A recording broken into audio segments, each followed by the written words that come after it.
Cuervos sobrevolaban una ciudad en llamas mientras un denso humo oscurecía el cielo. Un cuervo se posó en un montón de cadáveres y picoteó un ojo humano de un rostro sin vida. Finalmente, su mirada se posó en otra cosa. Dentro de un edificio en ruinas, los cuervos se daban un festín con cuerpos desplomados alrededor de una mesa. El suelo estaba cubierto de cadáveres y escombros. Un joven pisó un charco de sangre fresca. Miró a su alrededor horrorizado y se preguntó qué le pasaba. Sus ojos se abrieron al contemplar la ciudad en ruinas y los incontables cadáveres humanos esparcidos por todas partes. Se dio cuenta de que él había causado todo aquello, pero nunca quiso que las cosas terminaran así.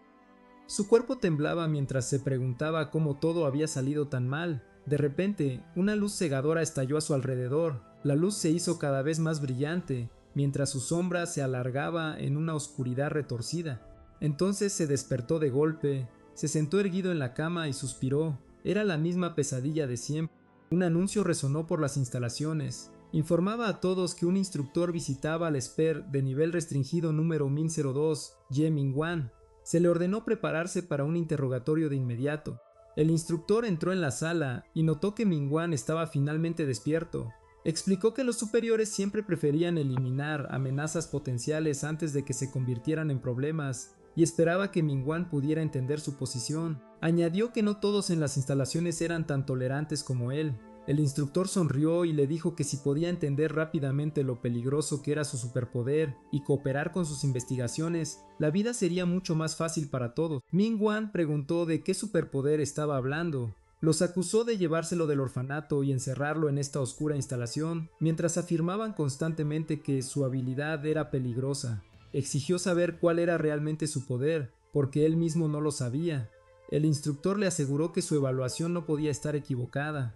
Describió a Mingwan como la secuencia de incursión más peligrosa que existía, alguien con el potencial de destruir el mundo entero. Esperaba que Mingwan le creyera. El instructor mencionó que había hablado con gente del antiguo orfanato de Mingwan. Se enteró de que los otros niños solían llamar a Mingwan un bicho raro porque le gustaba encerrarse en habitaciones y envolver todo su cuerpo en papel de seda. Los cuidadores también informaron que Mingwan se colaba frecuentemente en la sala de computadoras para jugar. El instructor preguntó si esas historias eran ciertas. Desde detrás del cristal blindado, Mingwan preguntó si el instructor realmente quería saber la verdad. El instructor respondió que descubrir la verdad era precisamente la razón por la que quería hablar con él. Mingwan exigió que lo liberaran primero, prometiendo que respondería a todas las preguntas después. El instructor bajó la mirada, luego explicó que sus pruebas sugerían que el superpoder de Mingwan era muy probablemente el de un expert de manipulación de la realidad. Dado que a Mingwan le gustaban los videojuegos, creían que su habilidad probablemente se manifestaría en una forma relacionada con los juegos. Teorizó que el poder podría crear un mundo o nivel de juego, diseñado para guiarlo y probarlo, ayudándole a aprender gradualmente a controlar su superpoder. Mingwan se irritó y preguntó si el instructor era solo un robot, siguiendo un guión predeterminado. Dijera lo que dijera, el hombre simplemente seguía hablando solo. El instructor suspiró y dijo que Mingwan todavía no entendía la situación en la que se encontraba. Decidiendo que no tenía sentido continuar la conversación, puso fin a la charla e instruyó a Mingwan a descansar por el día. Mingwan le dijo al instructor que esperara. Dijo que ya entendía su situación. Después de todo, había pasado un mes entero desde que lo encerraron. Luego exigió saber cuándo finalmente se le permitiría irse. El instructor respondió que si se comportaba adecuadamente y cooperaba con su investigación, considerarían liberarlo, o tal vez se le permitiría irse una vez que fuera adulto. Mingwan se dio cuenta de inmediato de que había una probabilidad muy alta de que nunca saliera vivo del laboratorio. Temía que para cuando decidieran que estaba calificado para irse, ya estaría muerto. Lleno de ira, golpeó el cristal con el puño. Las grietas se extendieron instantáneamente por su superficie. En ese momento apareció un mensaje del sistema y le dio la bienvenida como jugador 1. Mingwan levantó la vista, luego el cristal se hizo añicos por completo.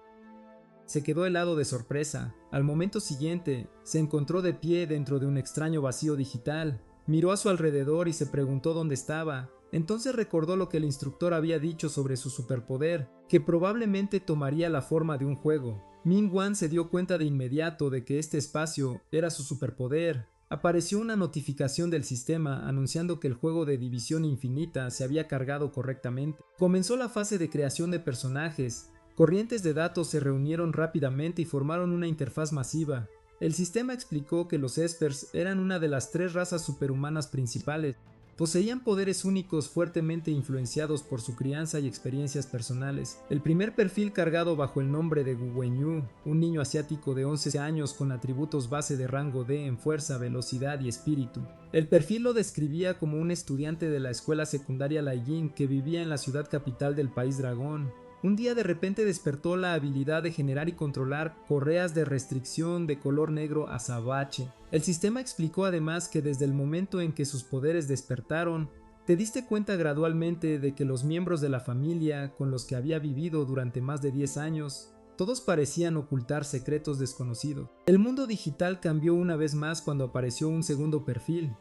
El sistema mostró otra opción de personaje perteneciente a una raza conocida como el enviado anómalo. Los miembros de esta raza podían obtener fragmentos anómalos de reinos secretos y empuñar los poderes registrados en un catálogo anómalo para luchar. El segundo perfil pertenecía a Andre, un hombre caucásico de 16 años. Poseía fuerza de rango D, velocidad de rango D, espíritu de rango C y una calificación general inicial de D++. Vivía en la capital de Dinamarca y había soñado con historias extrañas y aventuras extraordinarias desde la infancia. Un día, recibió una invitación del jardín en la mente, que lo llevó al mundo de los enviados anómalos. El sistema le indicó al jugador 1 que eligiera uno de los 2 archivos de identidad como su primer personaje de juego en el mundo real. Ming-Wan sonrió con confianza y eligió al Esper Gu Wenyu. El sistema confirmó su selección y le indicó que eligiera una ruta de cultivo. Las opciones disponibles eran héroe, villano y moralmente gris. Seleccionó la ruta moralmente gris. El sistema reconoció su elección y comenzó a generar un sistema de cultivo único para el personaje.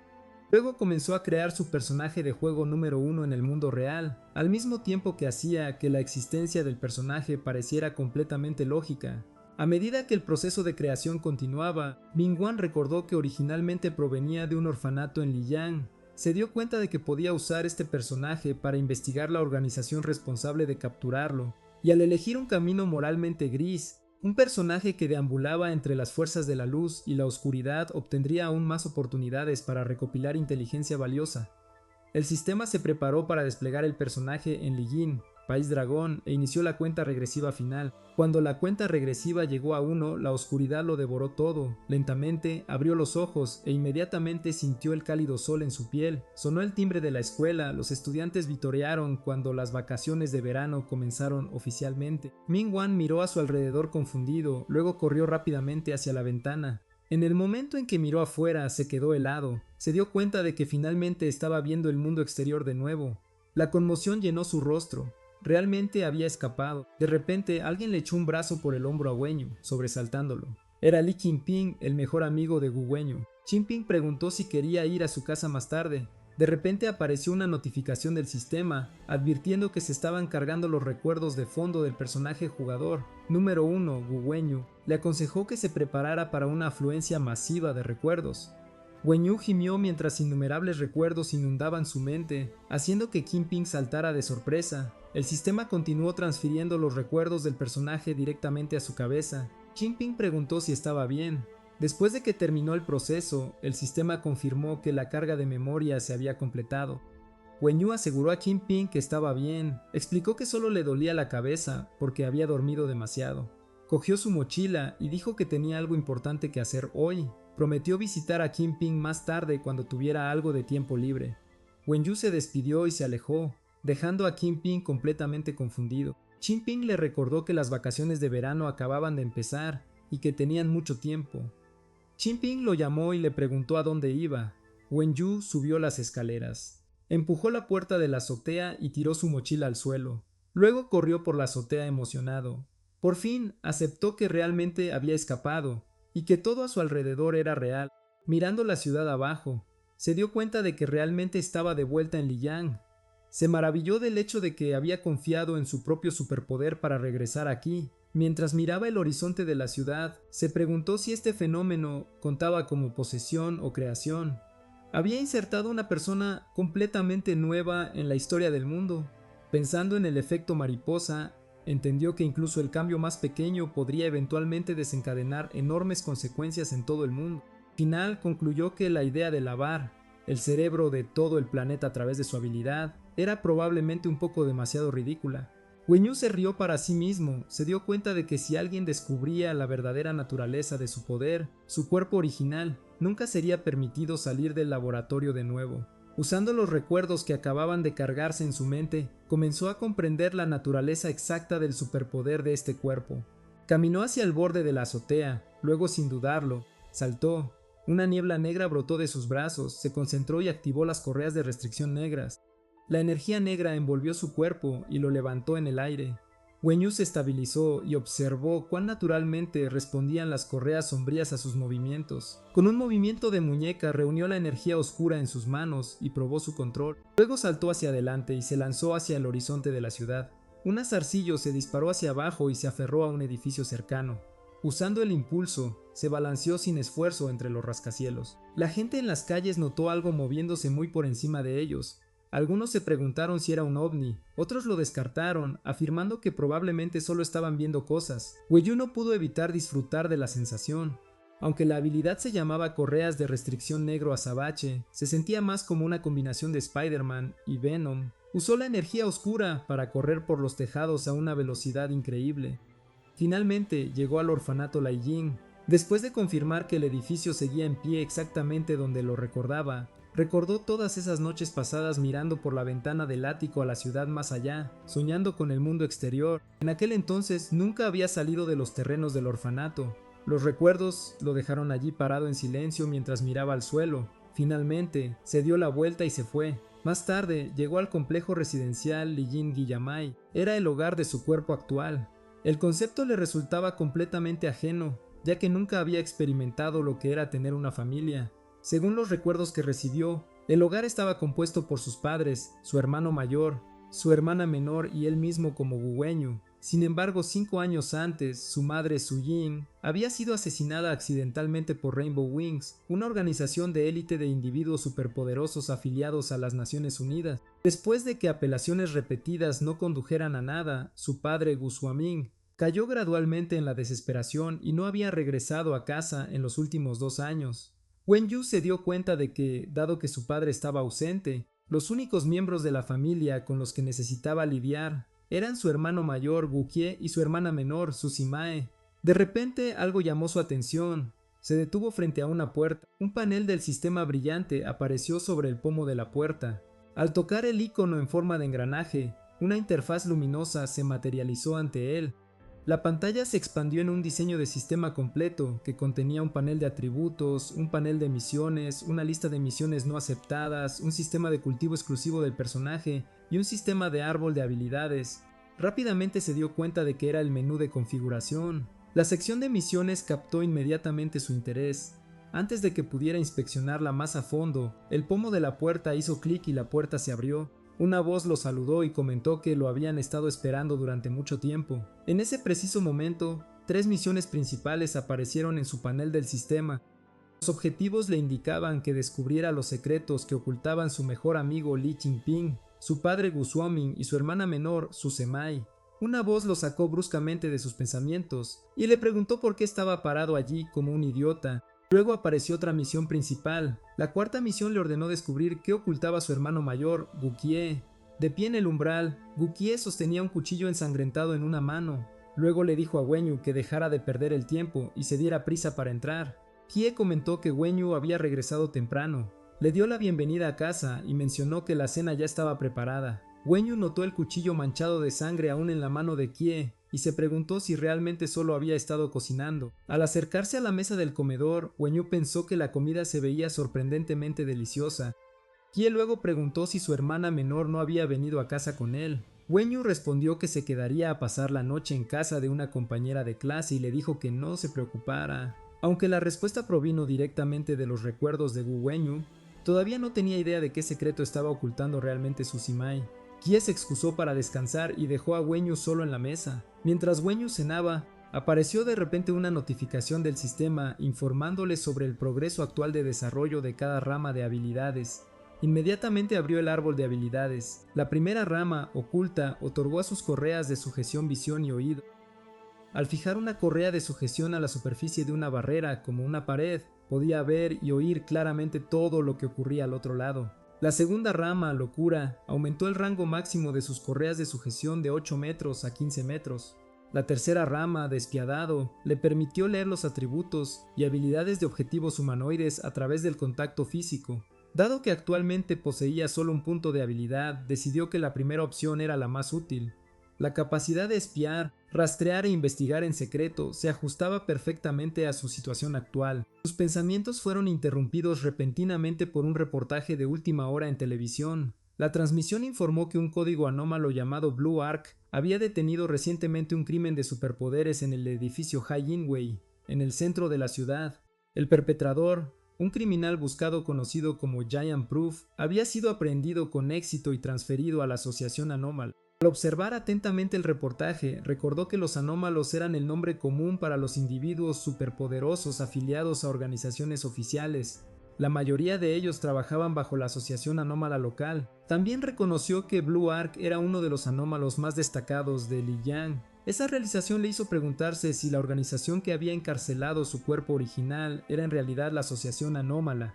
Dejando esa idea a un lado, regresó al sistema y gastó su punto de habilidad para desbloquear la habilidad de la rama oculta, Sentidos de correas de sujeción. El sistema le notificó que el permiso para aprender la siguiente habilidad en la rama se había desbloqueado con éxito. De repente, pudo sentir la distribución completa de la habitación. Se sintió como si un mapa completo del área se hubiera proyectado directamente en su mente. Se dio cuenta de que con un solo pensamiento podía ver casi cualquier lugar que quisiera. El sistema luego le notificó que había recibido recompensas de misión. Las recompensas incluían un punto de división, un punto de habilidad y un punto de atributo. El sistema explicó que los puntos de división podían usarse para crear personajes de juego completamente nuevos en el mundo real.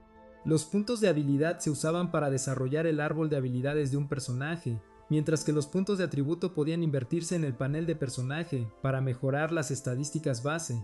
Wenyu se dio cuenta rápidamente de lo que esto significaba. En el futuro, podría controlar múltiples personajes de juego al mismo tiempo. De repente, escuchó a alguien hablarle a Blue Ark a través de un walkie-talkie. El mensaje informaba de una nueva misión que involucraba a un criminal superpoderoso en la Plaza Lijiang. El nombre en clave del objetivo era Green Wings. Wenyu se dio cuenta inmediatamente de que la transmisión provenía de la habitación de Gucci. Dentro de la habitación, Chi se quejó de que ya había otra misión. Pidió un descanso, señalando que acababa de regresar a casa para descansar después de haber sido herido durante una batalla con otro criminal superpoderoso. Sus brazos aún sangraban por heridas recientes. La persona al otro lado de la línea respondió que simplemente había hecho demasiados enemigos. Green Wings había solicitado específicamente a Blue Ark después de tomar un grupo de rehenes, y por cada 10 minutos que Blue Ark no apareciera, Green Wings ejecutaría a un rehén. Chie parecía molesto, no tuvo más remedio que levantarse. Luego se puso su traje de Blue Ark. ¿Te pareció divertida la situación? Blue Ark era en realidad su hermano mayor, Gukie. El despachador instó a Blue Ark a darse prisa. Le advirtieron que los criminales se preparaban para ejecutar al primer rehén, y una ejecución pública dañaría gravemente la reputación de su rama de asociación local. Ahora completamente armado, Kie respondió que entendía. Kie instruyó a su equipo a través del canal de comunicación a detener al enemigo y proteger a los rehenes hasta que llegara.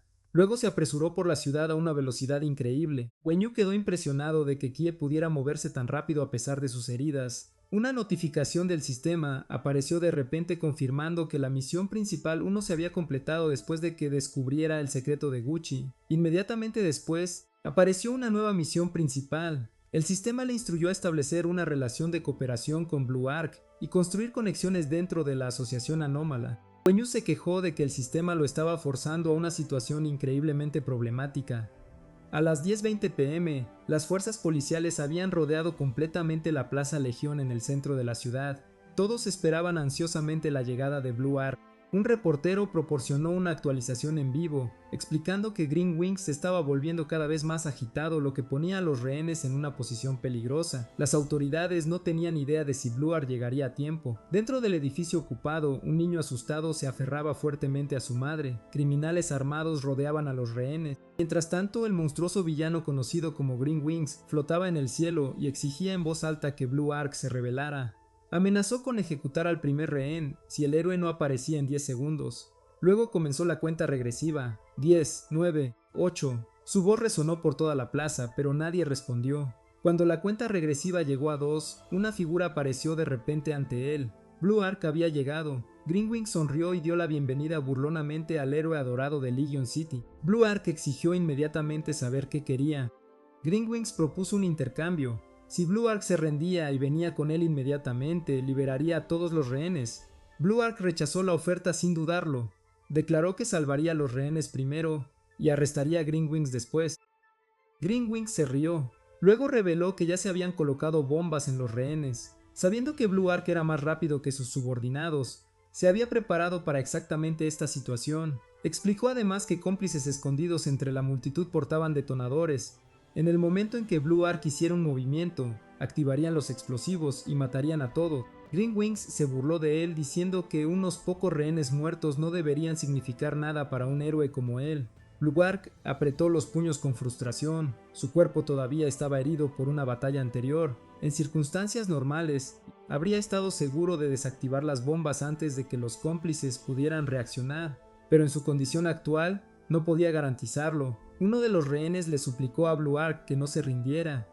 Greenwings ordenó inmediatamente al rehén que se callara. El niño se encogió de miedo. Greenwings declaró entonces que se había quedado completamente sin paciencia. Dado que Blue Ark continuaba dudando, ordenó a uno de sus cómplices que detonara las bombas. Blue Ark gritó desesperadamente que no lo hiciera. De repente, Greenwings pareció confundido. Ninguno de sus hombres respondió. Un arma se deslizó de la mano de un cómplice y cayó al suelo. Correas de color púrpura oscuro se habían enrollado fuertemente alrededor del cuello del hombre. Tanto Blue Ark como Greenwings quedaron atónitos. Luego, los cómplices restantes gritaron alarmados cuando correas idénticas los envolvieron y los levantaron en el aire. Los rehenes miraron hacia arriba confundidos. Allí, colgado boca abajo del techo, estaba Wenyu. Llevaba un disfraz enmascarado y estaba rodeado de energía púrpura oscura arremolinada. Una sonrisa se extendió por su rostro mientras miraba a los criminales. Ahora que la identidad de Gu Chille como Blue Ark había sido expuesta, Jiminquan había llegado en el momento perfecto para salvar a los rehenes. Greenwings exigió saber si el intruso pertenecía al equipo de Blue Ark. Amenazó con detonar las bombas en los rehenes si alguien hacía un movimiento imprudente. Blue Ark respondió inmediatamente que el extraño no estaba con ellos. Greenwings advirtió al recién llegado que se mantuviera alejado o detonaría los explosivos. Blue Ark repitió que no tenía conexión con él. El villano luego exigió saber la identidad del extraño. En ese momento, apareció una notificación del sistema. Informó a Wenyu que el sistema de cultivo exclusivo de su personaje era el sistema de superestrella social. Al establecer relaciones de cooperación con individuos sobrehumanos, podía obtener recompensas a través de este camino de cultivo exclusivo. Wenyu murmuró que la misión sonaba difícil, pero que aún así lo intentaría. El objetivo actual de la misión de cultivo 1 era establecer una relación de cooperación amistosa con un solo Esper, independientemente de si era un héroe o un villano. La recompensa era un punto de atributo. Greenwings gritó que quienquiera que fuera necesitaba irse inmediatamente. De lo contrario, las bombas serían detonadas, y la explosión no solo mataría a los rehenes, sino que también devastaría la mitad de la Plaza Ligin. Pero nuestro chico ni siquiera prestó atención a Greenwings, simplemente abrió un libro titulado Avance del Maestro Social. Leyendo la primera página, aprendió que el primer paso de la socialización era actuar como el mismo tipo de persona que la otra parte. Para construir afinidad y acortar la distancia entre ellos, necesitaba pensar desde su perspectiva. Wenyu entendió de inmediato. Luego le dijo a Greenwings que adelante y detonara las bombas si tenía el coraje. Cerrando el libro, añadió que Greenwings obviamente no era lo suficientemente estúpido como para llevar a cabo la amenaza. Wenyu señaló que una vez que los rehenes murieran, Greenwings perdería toda su moneda de cambio. Preguntó con suficiencia de quién sería peor la situación después de eso. Greenwings se enfureció. Exigió que Wenyu liberara a su subordinado inmediatamente o lo mataría. Wenyu pasó a la siguiente sección del libro. Según ella, el segundo paso de la socialización era satisfacer las necesidades de la otra parte para hacerla feliz. Wenyu asintió y aceptó liberar al rehén. Con un chasquido de dedos, las oscuras correas se apretaron alrededor del cuello del matón capturado. El matón gritó de agonía. Greenwings quedó completamente desconcertado. La sangre goteaba al suelo, mientras Wenyu le recordaba que había hecho exactamente lo que él pedía. La energía oscura sostuvo la cabeza cortada del matón mientras miraba a Greenwings. Luego Wenyu preguntó por qué parecía tan infeliz. El cuerpo decapitado se derrumbó de rodillas mientras la sangre continuaba brotando del cuello. Blue Ark lo miró completamente en shock. Greenwings maldijo furiosamente. Este villano no esperaba que alguien fuera más malvado que él.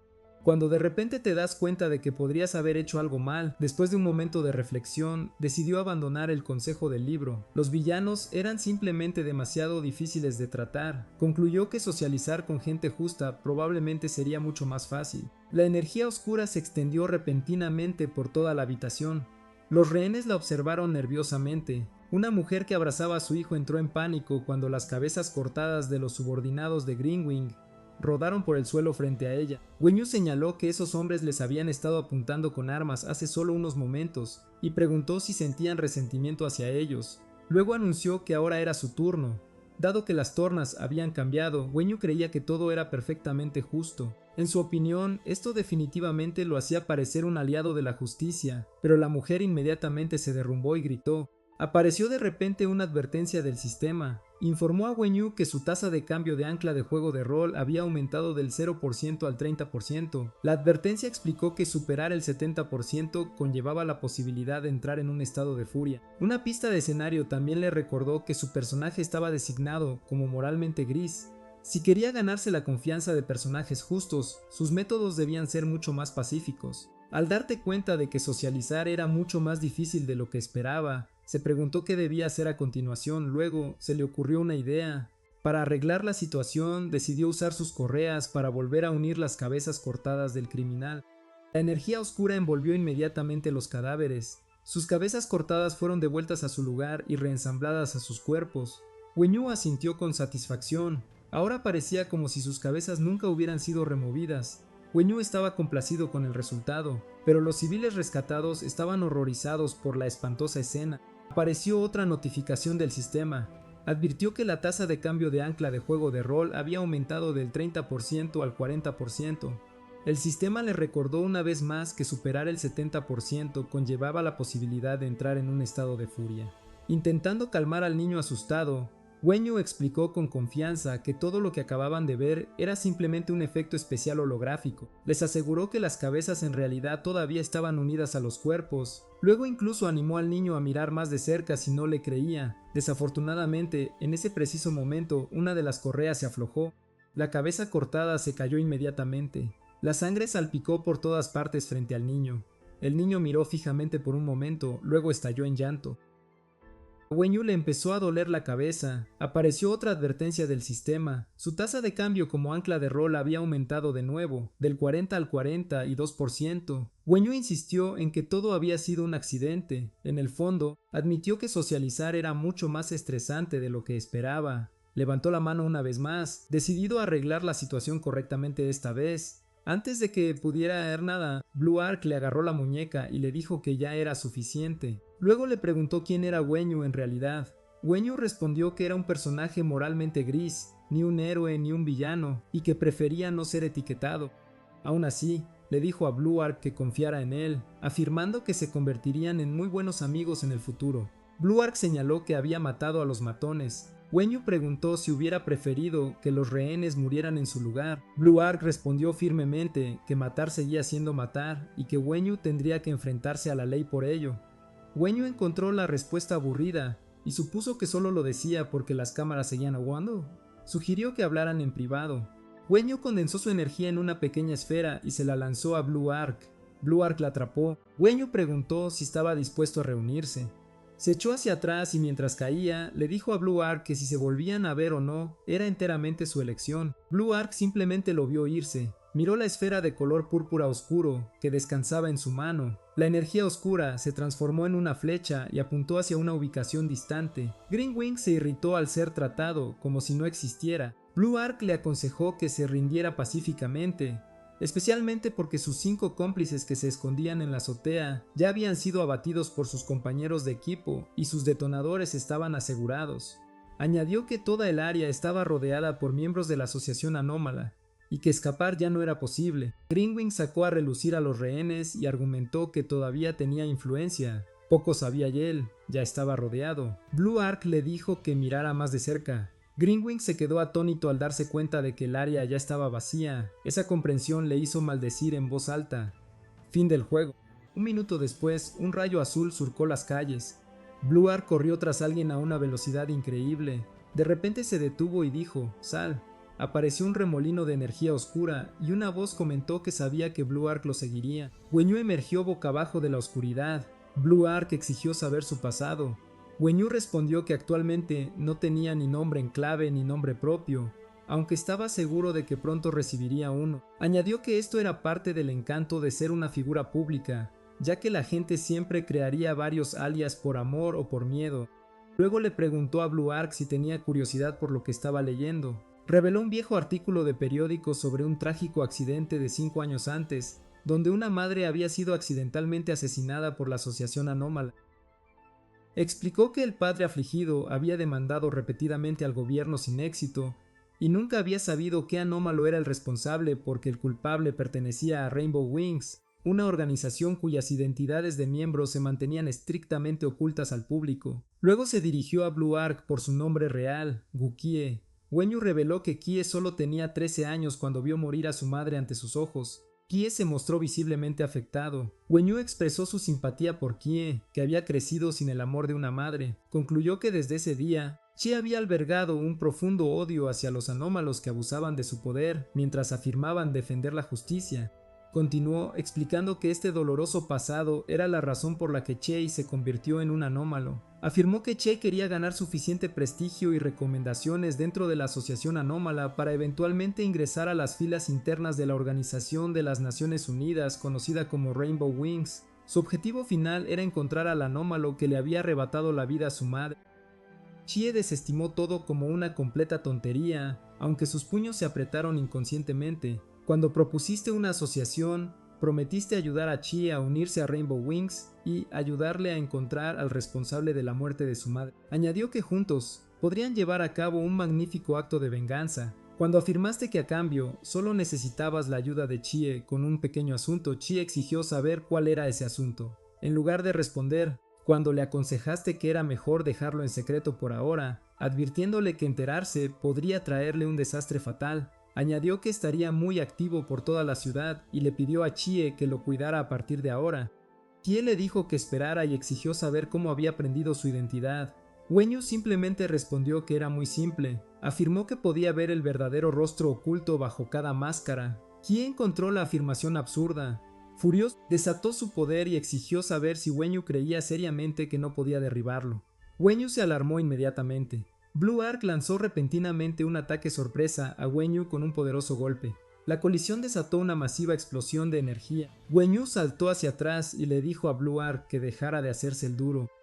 Señaló las graves heridas en la cintura y el cuello de Blue Ark, diciendo que sería más sensato buscar tratamiento de inmediato. Luego desapareció y se despidió de Blue Ark. Pronto, una fuerte lluvia comenzó a caer sobre la ciudad. Blue Ark se quedó en silencio bajo la tormenta, mientras la sangre goteaba de su mano. Mientras tanto, los truenos retumbaban sobre el complejo residencial Gimai, mientras los relámpagos iluminaban el cielo. Alguien entró. Wenyu notó que Blue Ark aún no había regresado. Sabía que no debió haber sido fácil para él, considerando que había sufrido graves heridas y aún estaba cumpliendo su misión. Al mismo tiempo, apareció una notificación del sistema ante Wenyu. La fase 2 de la misión principal requería que estableciera una relación cooperativa con Blue Ark y construyera conexiones dentro de la Asociación Anómala. La misión aún estaba incompleta. Sentía que hacer que Blue Ark confiara en él era casi imposible. Aún así, había ganado algo. La primera fase de la misión principal, que implicaba investigar el secreto de Chi, se había completado oficialmente. Como recompensa, recibió un punto de división, un punto de habilidad y un punto de atributo. Sentado en su cama rodeado de pantallas holográficas, se preguntó qué apodo le daría finalmente el público. Supuso que podrían llamarlo cosas como extraterrestre o monstruo de las vendas. Esperaba sinceramente que no le pusieran un apodo ridículo. En ese momento lamentó no haberse dado un nombre en clave adecuado antes. Wenyu abrió su ventana de estado de personaje. Wenyu es un personaje tipo Esper de 17 años con una evaluación general de rango C. Sus atributos de fuerza, velocidad y espíritu están calificados como C, lo que lo convierte en un luchador equilibrado pero promedio. Debido a su creciente fama en el mundo real, el sistema le ha informado que pronto recibirá un apodo. Actualmente no tiene cartas de evento y tiene un punto de atributo sin asignar que puede usar para mejorar sus estadísticas. Todo el sistema le recordó un juego en línea. Revisó sus opciones sabiendo que podía asignar el punto a fuerza, velocidad o espíritu. Aumentar la fuerza mejoraría su constitución física general y aumentaría el poder de sus trampas de restricción. Aumentar la velocidad impulsaría tanto su velocidad de reacción neural como la velocidad de activación de sus trampas de restricción. Por último, aumentar el espíritu fortalecería su poder mental y mejoraría la durabilidad de sus trampas de restricción. En el mundo de las artes marciales, la velocidad a menudo determinaba la victoria. Por lo tanto, asignó el punto a velocidad. No solo le permitiría golpear primero en la batalla, sino que también reduciría las posibilidades de morir instantáneamente. El sistema mostró que su atributo de velocidad había aumentado de rango C a rango C+, mientras que tanto la fuerza como el espíritu permanecieron en rango C. Después, abrió el árbol de habilidades del personaje. Entró en una cuadrícula digital. Un rayo dorado de luz golpeó el centro. Examinó el árbol de habilidades de la correa de restricción de color negro azabache, que estaba dividido en 3 ramas: oculta, locura y despiadada. La primera rama, oculta, mostraba que los sentidos de la correa de restricción ya se habían aprendido, con la verdad de la correa de restricción listada como la siguiente habilidad a desbloquear.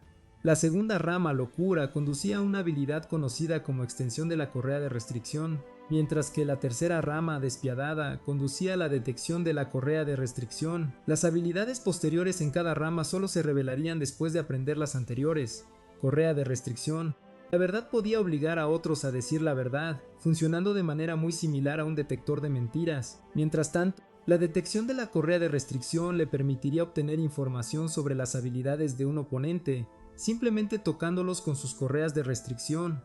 En cuanto a la extensión de la correa de restricción, era obviamente un camino de habilidades centrado en aumentar su fuerza de combate general. Sin embargo, decidió que mejorar su poder de combate no era su principal prioridad. En cambio, se centró en encontrar formas de proteger su vida y recopilar pistas valiosas. Gastó un punto de habilidad para aprender con éxito la detección de la correa de restricción de la rama despiadada, lo que le otorgó la capacidad de leer instantáneamente los atributos y habilidades de cualquier humano o criatura similar que tocara. Una notificación del sistema le informó que los permisos de aprendizaje para la siguiente habilidad en la rama despiadada se habían desbloqueado. Dado que ya había aprendido la detección de la correa de restricción, la siguiente habilidad disponible era la supresión de la correa de restricción.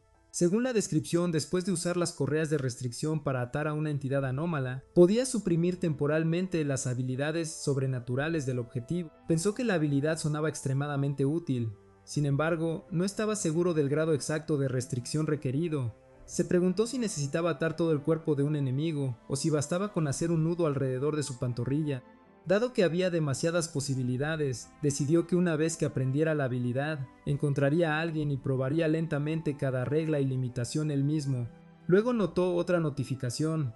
El sistema le informó que podía crear un nuevo personaje de juego. Una notificación del sistema explicó que su progreso de división aún estaba incompleto. Necesitaba 3 puntos de división para crear otro personaje, pero actualmente solo poseía uno. Al darse cuenta de que solo necesitaba 2 puntos más, decidió que una vez que obtuviera un segundo personaje de respaldo, se movería hacia el orfanato. De repente, la electricidad crepitó fuera de la habitación. Se sobresaltó. Alguien agarró el pomo de su puerta. Luego la puerta se abrió revelando a su hermano vestido con equipo blindado. Chie lo miró fijamente, y al verlo dormido, supuso que simplemente había estado pensando demasiado las cosas. Un anuncio resonó en una instalación de contención. Nivel de restricción, SPAR. Número 1002, Jimin-Wan recibió la orden de prepararse para un interrogatorio con un instructor visitante. La puerta se abrió. El instructor preguntó si Min-Wan estaba interesado en escuchar sobre varios SPARs que habían aparecido recientemente afuera. Él sonrió y se dirigió a él como hermanito Jimin-Wan. Min-Wan yacía descansando en la cama de espaldas al cristal. Una leve sonrisa se extendió por su rostro. Luego fingió despertarse y saludó al instructor. Buenas noches. El instructor comentó que parecía bastante enérgico. Sin embargo, luego preguntó cómo Min-Wan sabía que era de noche. Min-Wan respondió casualmente que el instructor a menudo perturbaba su sueño por la noche, por lo que era una suposición fácil. El instructor sonrió ante la respuesta. Se disculpó y explicó que solo quería hacerle una pregunta.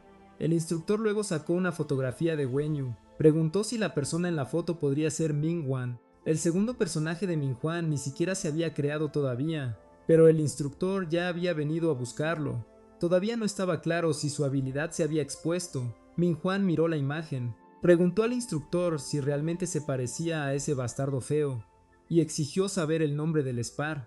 El instructor explicó que después de discusiones entre la gente de afuera, temporalmente le habían dado un nombre en clave al Spar, Pupa Negra. Añadió que la foto le había recordado inmediatamente a Ye Ming-Wan. Ming-Wan le dijo que podría haberlo llamado feo directamente en lugar de andarse con rodeos. Dijo que podía manejar eso. El instructor recordó cómo Ming-Wan solía envolverse en papel higiénico con tanta frecuencia que una enfermera del orfanato incluso le había tomado fotos.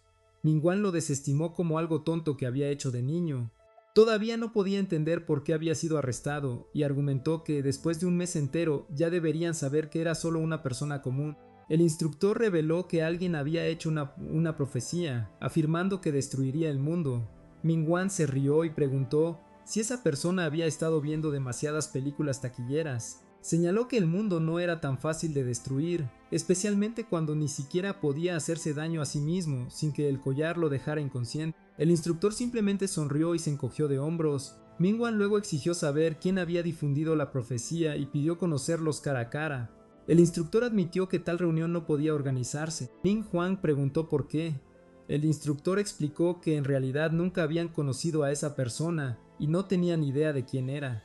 Sin embargo, este misterioso individuo había predicho con precisión numerosos eventos importantes en el pasado. Aunque el profeta les había ayudado a evitar varios desastres a gran escala, nunca habían hecho contacto directo porque la persona nunca les dio la oportunidad. Al ver lo serio que se veía el instructor, Ming-Wan se dio cuenta de que no mentía, pero aún así consideraba ridícula la idea de que él mismo destruyera el mundo. El instructor mencionó que Kong Yuling llegaría en 5 minutos. Ming-Wan preguntó si eso era verdad. El instructor se ofreció a irse para que pudieran hablar en privado.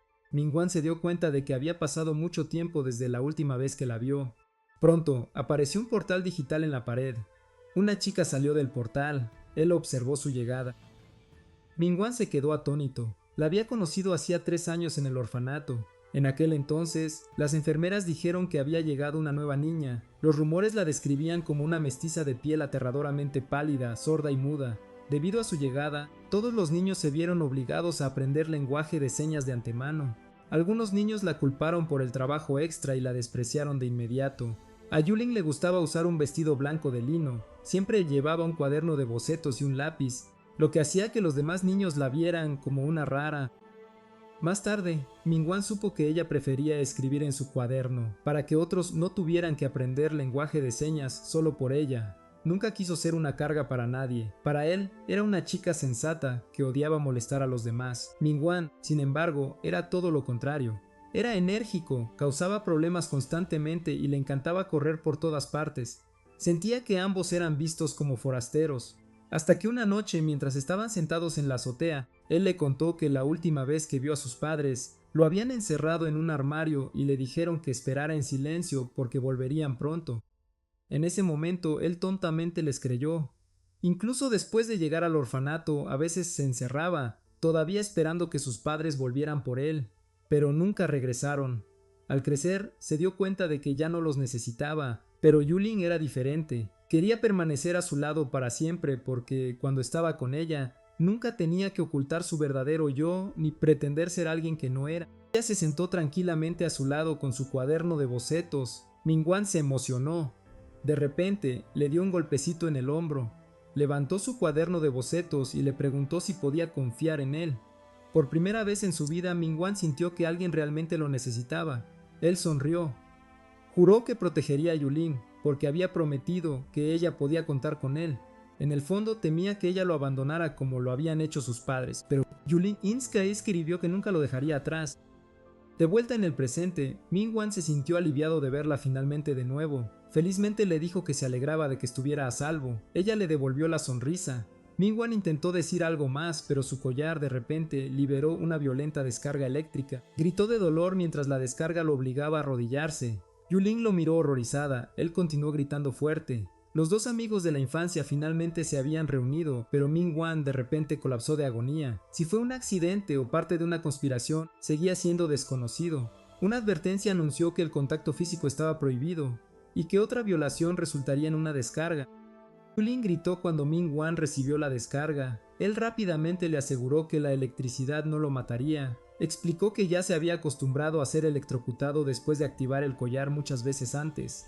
Luego preguntó si las personas allí le habían instruido que lo interrogara antes de permitirle verla. Ella escribió que esas personas le habían dicho que preguntara cuál era su superpoder. Él temía que ella pudiera ser castigada después porque los instructores nunca permitirían una pregunta tan directa sobre sus habilidades. Le dijo que no sabía cuál era su superpoder porque no había nada allí para empezar. En el fondo, se disculpó por mentirle, sabiendo que ninguno de los dos podría irse si revelaba la verdad. Ella escribió que lo entendía. Parecía triste. Luego le mostró otro mensaje diciendo que lo había extrañado mucho. Él le sonrió. Estaba a punto de decir algo, pero una notificación les informó que el tiempo de la reunión había terminado y le ordenó que se la llevaran. El instructor le dijo que si se portaba bien, podrían reunirse de nuevo en el futuro. Luego preguntó si verla a salvo finalmente lo había convencido de que nunca le habían hecho daño. Ming-Wan los criticó por encarcelar a una niña de 11 años y preguntó si se sentían orgullosos simplemente porque no la habían lastimado físicamente. El instructor admitió que a menudo olvidaba que el niño solo tenía 12 años. Dijo que Ming-Wan siempre actuaba como alguien que se escondía detrás de una máscara porque los niños comunes no pensaban tan profundamente. Ming-Wan luego preguntó si podía hacer una pregunta y el instructor aceptó. Luego preguntó por qué no lo mataban simplemente si realmente creían que algún día destruiría el mundo. Se preguntó si se arrepentirían si sus poderes eventualmente se salieran de control y destruyeran el laboratorio. El instructor preguntó si quería escuchar la verdad. Ming-Yuan le dijo que continuara. El instructor explicó que los esperes al borde de la muerte podían desatar un potencial aterrador mucho más allá de sus límites normales. Como nadie sabía qué podría pasar si intentaban matarlo, habían optado por controlarlo en su lugar. Ming-Wan comentó que saber que no sería eliminado en secreto le permitía dormir tranquilo por la noche. El instructor sonrió antes de terminar la conversación y decirle que descansara. Después de que la puerta se cerró, Ming-Wan miró fijamente la oscuridad. Mientras tanto, el bloque Gimai en Lijin permanecía en silencio bajo el cielo nocturno. Una notificación del sistema dio la bienvenida al jugador y anunció que su conciencia había regresado al personaje de juego número 1, Gu Wenyu. Otra notificación le informó que debido a su creciente popularidad, su nombre en clave se había actualizado oficialmente. Gu Wenyu recibió el nombre en clave de Pupa Negra. Le pareció divertido que la gente ya le hubiera puesto un nombre en clave en menos de medio día. Al comenzar a planificar sus próximos pasos uno por uno, su objetivo principal era localizar el laboratorio. Después de eso, tenía la intención de rescatar tanto su cuerpo original como a Yuling. Mientras contemplaba la ciudad al amanecer, se preparó para la posibilidad de que tuviera que recurrir a medidas extremas si su plan fracasaba. Recordó el recuerdo de Yuling sonriéndole cálidamente. Resolvió masacrar a todos si su plan fracasaba. De repente, el sonido de un pomo de puerta girando rompió el silencio. Se congeló de shock al darse cuenta de que alguien había regresado. Una chica con una raqueta de tenis entró en la habitación, escaneó los alrededores y miró hacia la cama. Mientras tanto, él se escondió completamente debajo de la manta.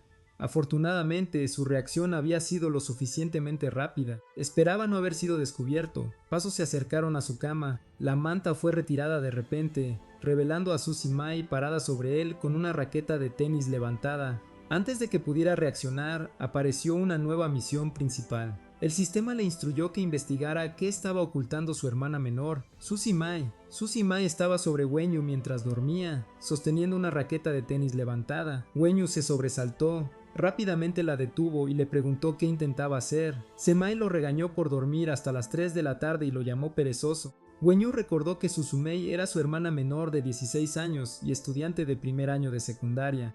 El cuerpo que ocupaba actualmente pertenecía a Gu Wenyu, de 17 años, que estaba en su segundo año de secundaria, y también tenía un hermano mayor de 19 años que era estudiante universitario de primer año. A pesar de ser el hijo del medio, Wenyu parecía el más joven de los 3 hermanos debido a su apariencia frágil. Recordó por qué el apellido de Semai era diferente. Su familia seguía la tradición de que los hijos heredaban el apellido de su padre mientras que las hijas heredaban el de su madre. Semai se burló y dijo que no podía molestarse con él antes de darse la vuelta y marcharse. Solo Wenyu se sentó en la cama confundido. Una transmisión de televisión en vivo cubrió un informe de noticias sobre una situación de rehenes que involucraba a la organización Green Wings. Un expert desconocido había intervenido matando a 5 criminales y rescatando a 5 rehenes sin causar bajas civiles. Wenyu bajó las escaleras mientras el informe continuaba. Semai estaba sentada en el sofá mirando su teléfono, ignorándolo por completo. El reportero agregó que los testigos afirmaron que el Esper había estado envuelto en ataduras negras y colgado boca abajo como una pupa. La asociación anómala ya había sellado el área para analizar las sustancias restantes. En la televisión, el presentador anunció que el vicepresidente de la sucursal de Liyang de la asociación anómala proporcionaría más detalles. Continuó con una actualización del panel de expertos de la asociación de anómalos. Basado en la apariencia y las habilidades sobrenaturales del individuo, el nuevo Esper había sido designado oficialmente como pupa negra y se clasificó temporalmente como un objetivo de observación de rango B. Wenyu se dio cuenta de que los Espers también operaban bajo un sistema de clasificación. Antes de que Kie regresara a casa, decidió usar su habilidad de detección de correas de restricción en Semai para descubrir qué habilidades poseía, esperando que eso lo ayudara a completar su misión principal de inmediato.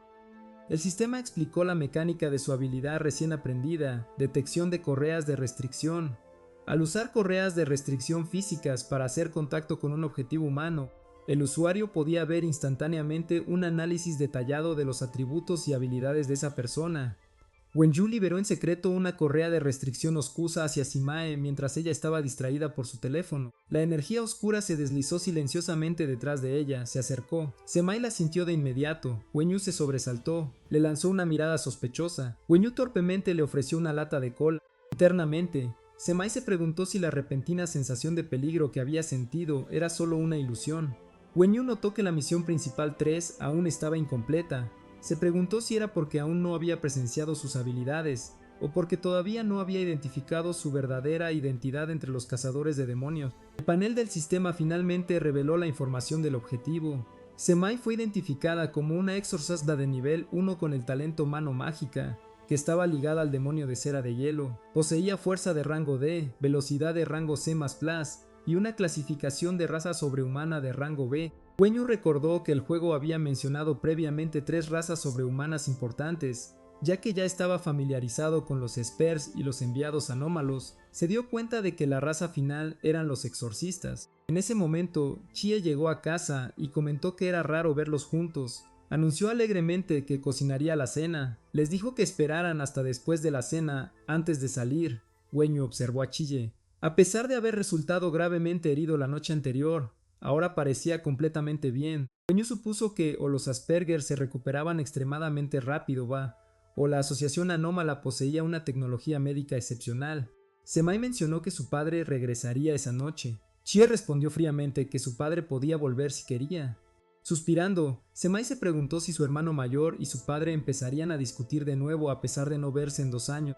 Wenyu simplemente respondió que nadie lo sabía. Wenyu más tarde consultó el sitio web oficial de la Asociación de Superhumanos y se enteró de que las Naciones Unidas clasificaban a los Spers según su nivel de peligro de mayor a menor. La secuencia T0 era nivel restringido, la secuencia T1 era nivel de desastre, la secuencia T2 era nivel de dragón, la secuencia T3 era nivel de jefe, la secuencia T4 era nivel estándar y la secuencia T5 era nivel inofensivo. El rango más bajo era la secuencia T5, nivel inofensivo, que consistía en Spers cuyas habilidades representaban poca o ninguna amenaza y cuya libertad personal no estaba restringida. Podían trabajar en empleos ordinarios y llevar vidas normales. Por encima de eso estaba la secuencia T4, nivel estándar, que se asignaba a Espers que eran más fuertes que el nivel inofensivo, pero poseían habilidades relativamente promedio en general. La secuencia T3, nivel de jefe, consistía en la élite entre los Espers. Mientras tanto, la secuencia T2, nivel de dragón, representaba la columna vertebral de la Asociación de Superhumanos. Para la secuencia T1, nivel de desastre, solo los Espers que alcanzaban este rango durante la evaluación de habilidades de la asociación eran elegibles para ingresar a la lista de candidatos para la membresía de Rainbow Wings.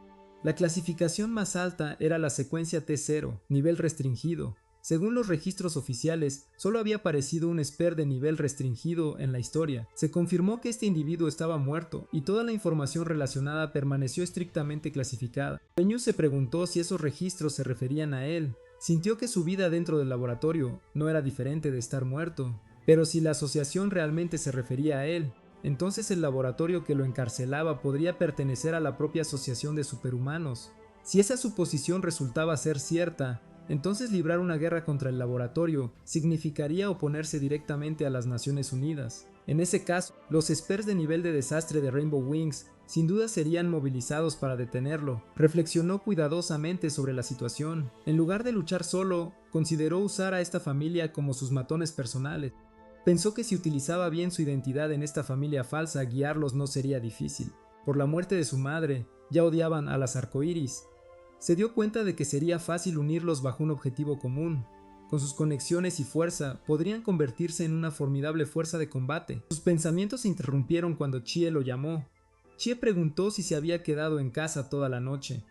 Semai añadió que había estado actuando de forma extraña todo el día. Wenyu se quedó completamente pillado. Mientras él estaba ocupado planeando su próximo movimiento, sus hermanos falsos ya habían empezado a sospechar de él. Wenyu se preguntó si todos sospechaban de él. Explicó que se había quedado dormido justo después de cenar la noche anterior. Chie preguntó si había oído ruidos extraños durante la noche. Wenyu respondió que no había oído nada y preguntó si había entrado un ladrón.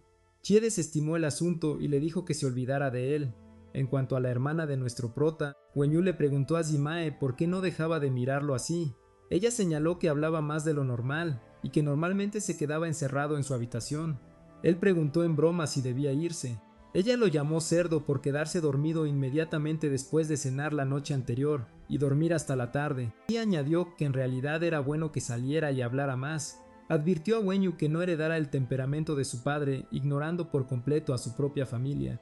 Mientras preparaba la cena, Chi le dijo que pensara más en cómo su madre los había tratado y en lo cálido que solía ser el ambiente familiar. Cuando Yu se recordó a sí mismo en voz baja que hablara menos para no exponer su identidad, se dio cuenta de que no entendía realmente cómo interactuaban las familias normales. Durante sus 3 años en el orfanato, Eulin había sido lo más parecido a una familia que había tenido, pero su relación había sido más de mejores amigos que de familia real. De repente, alguien llamó fuerte a la puerta principal. Semai fue a abrir, abrió la puerta, su expresión se ensombreció inmediatamente. Se dio la vuelta e informó a Chie que su padre había regresado. Chie no respondió, mientras Wenyu simplemente observaba. Su padre tenía una mirada aguda e intimidante. En ese momento, el sistema emitió la misión principal 2 y le instruyó a investigar qué ocultaba a su padre, Gu Suomin. Al observarlo detenidamente, Suomin era un hombre de mediana edad que parecía agotado. Notó que tanto Zimae como Chie mantenían torpemente la cabeza baja y se ocupaban de sus propios asuntos. Sintiéndose una oportunidad, liberó silenciosamente un hilo de energía oscura hacia su padre. En el momento en que la energía lo alcanzó, la sintió. Para Suomin, fue como si una serpiente masiva estuviera al acecho detrás de él. Reaccionó inmediatamente y agarró la muñeca de Wenyu. Se dio cuenta de que cuanto mayor era una persona, más sabia solía ser. Wenyu comprendió inmediatamente que Suomin era mucho más vigilante que Zimae. El sistema le notificó que la habilidad pasiva correa de sujeción se había activado a través del contacto físico. Kie detuvo inmediatamente a su padre y le preguntó qué estaba haciendo. Wenyu afirmó que solo quería quitarle una mota de polvo del hombro a su padre. Suomin lo miró, se disculpó y soltó su agarre. Reflexionó en silencio que haber pasado los últimos 2 años caminando constantemente entre la vida y la muerte había dejado sus nervios agotados y demasiado sensibles. Un simple toque en el hombro de su hijo le había hecho reaccionar mucho más intensamente de lo necesario. Aún así, no podía quitarse de encima la extraña sensación que había sentido. Había sido como si una serpiente se hubiera deslizado de repente de un bosque oscuro y hubiera caído sobre su hombro, sus ojos verde oscuro brillando en la oscuridad mientras lo miraban directamente al alma. Wenyu suspiró aliviado tras evitar las sospechas. Una notificación del sistema confirmó la finalización de la misión principal 2, que requería que investigara lo que su padre ocultaba.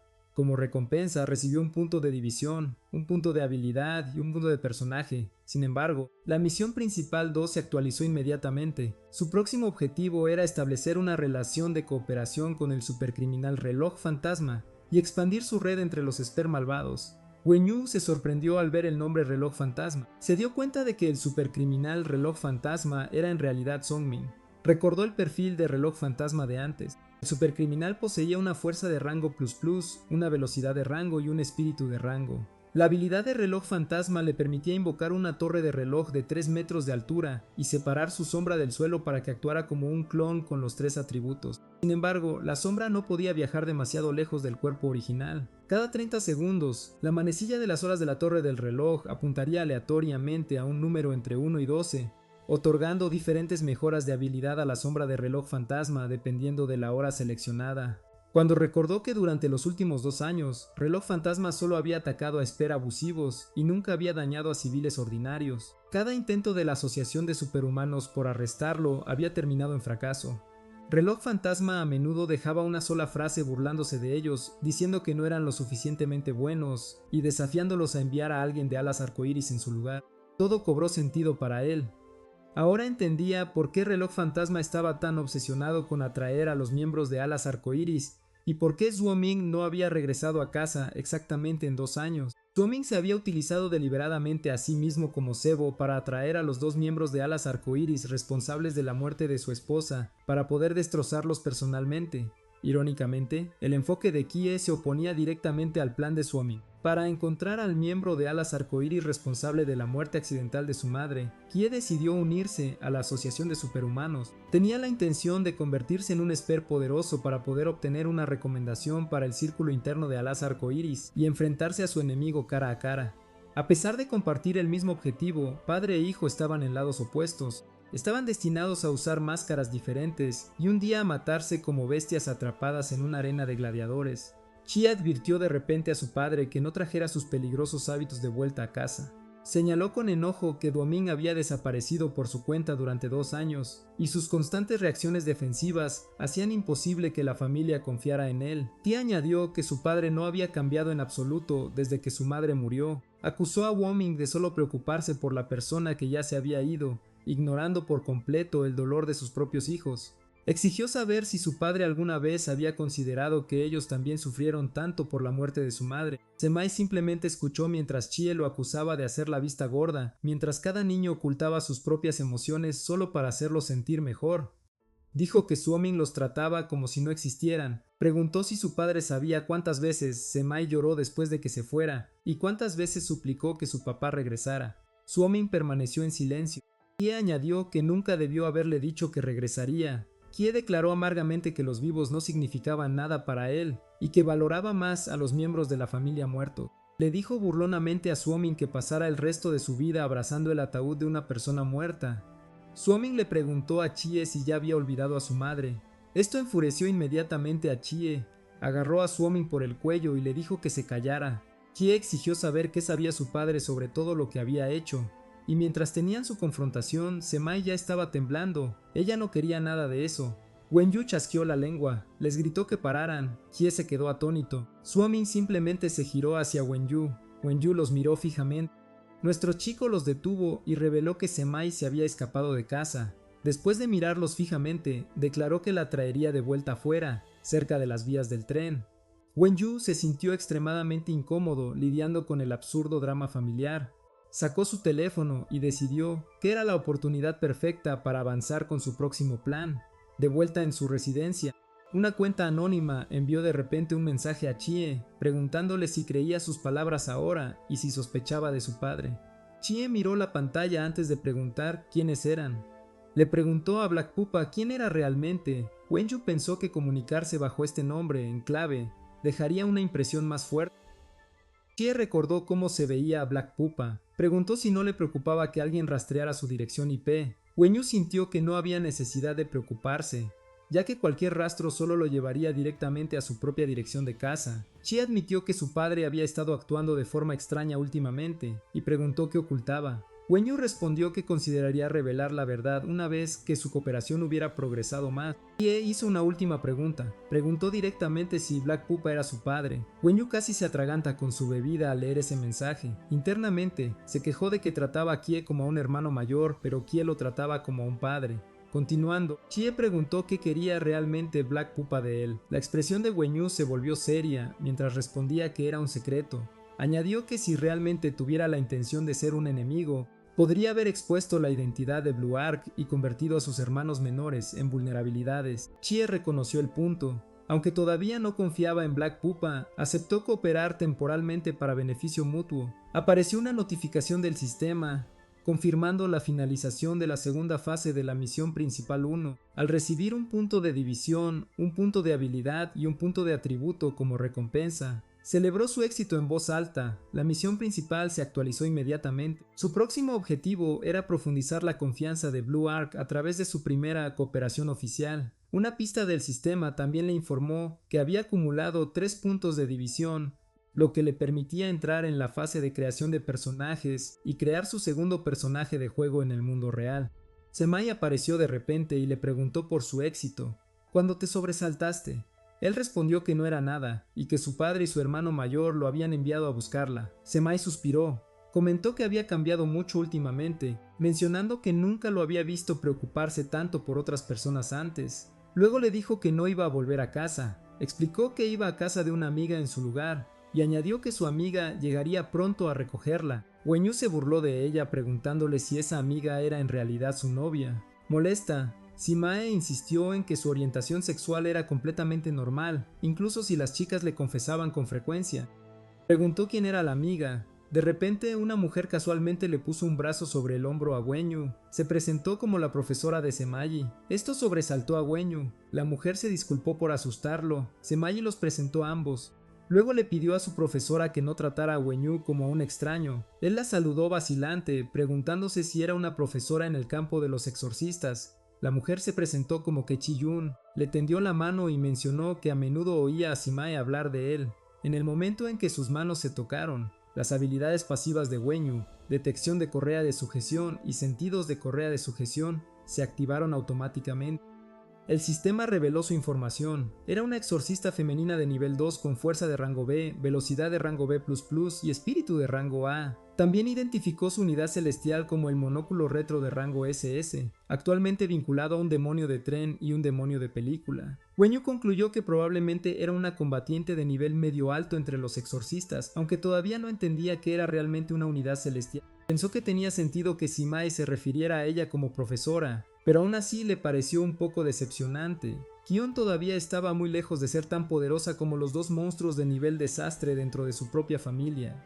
Mientras tanto, Kion lo observó en silencio. Cuando te excusaste y afirmaste que necesitabas ir a casa, ducharte y jugar videojuegos con tus amigos, Kion respondió que se encargaría de su hermana, mientras Semai se molestaba porque la había abandonado. El sistema actualizó sus misiones restantes.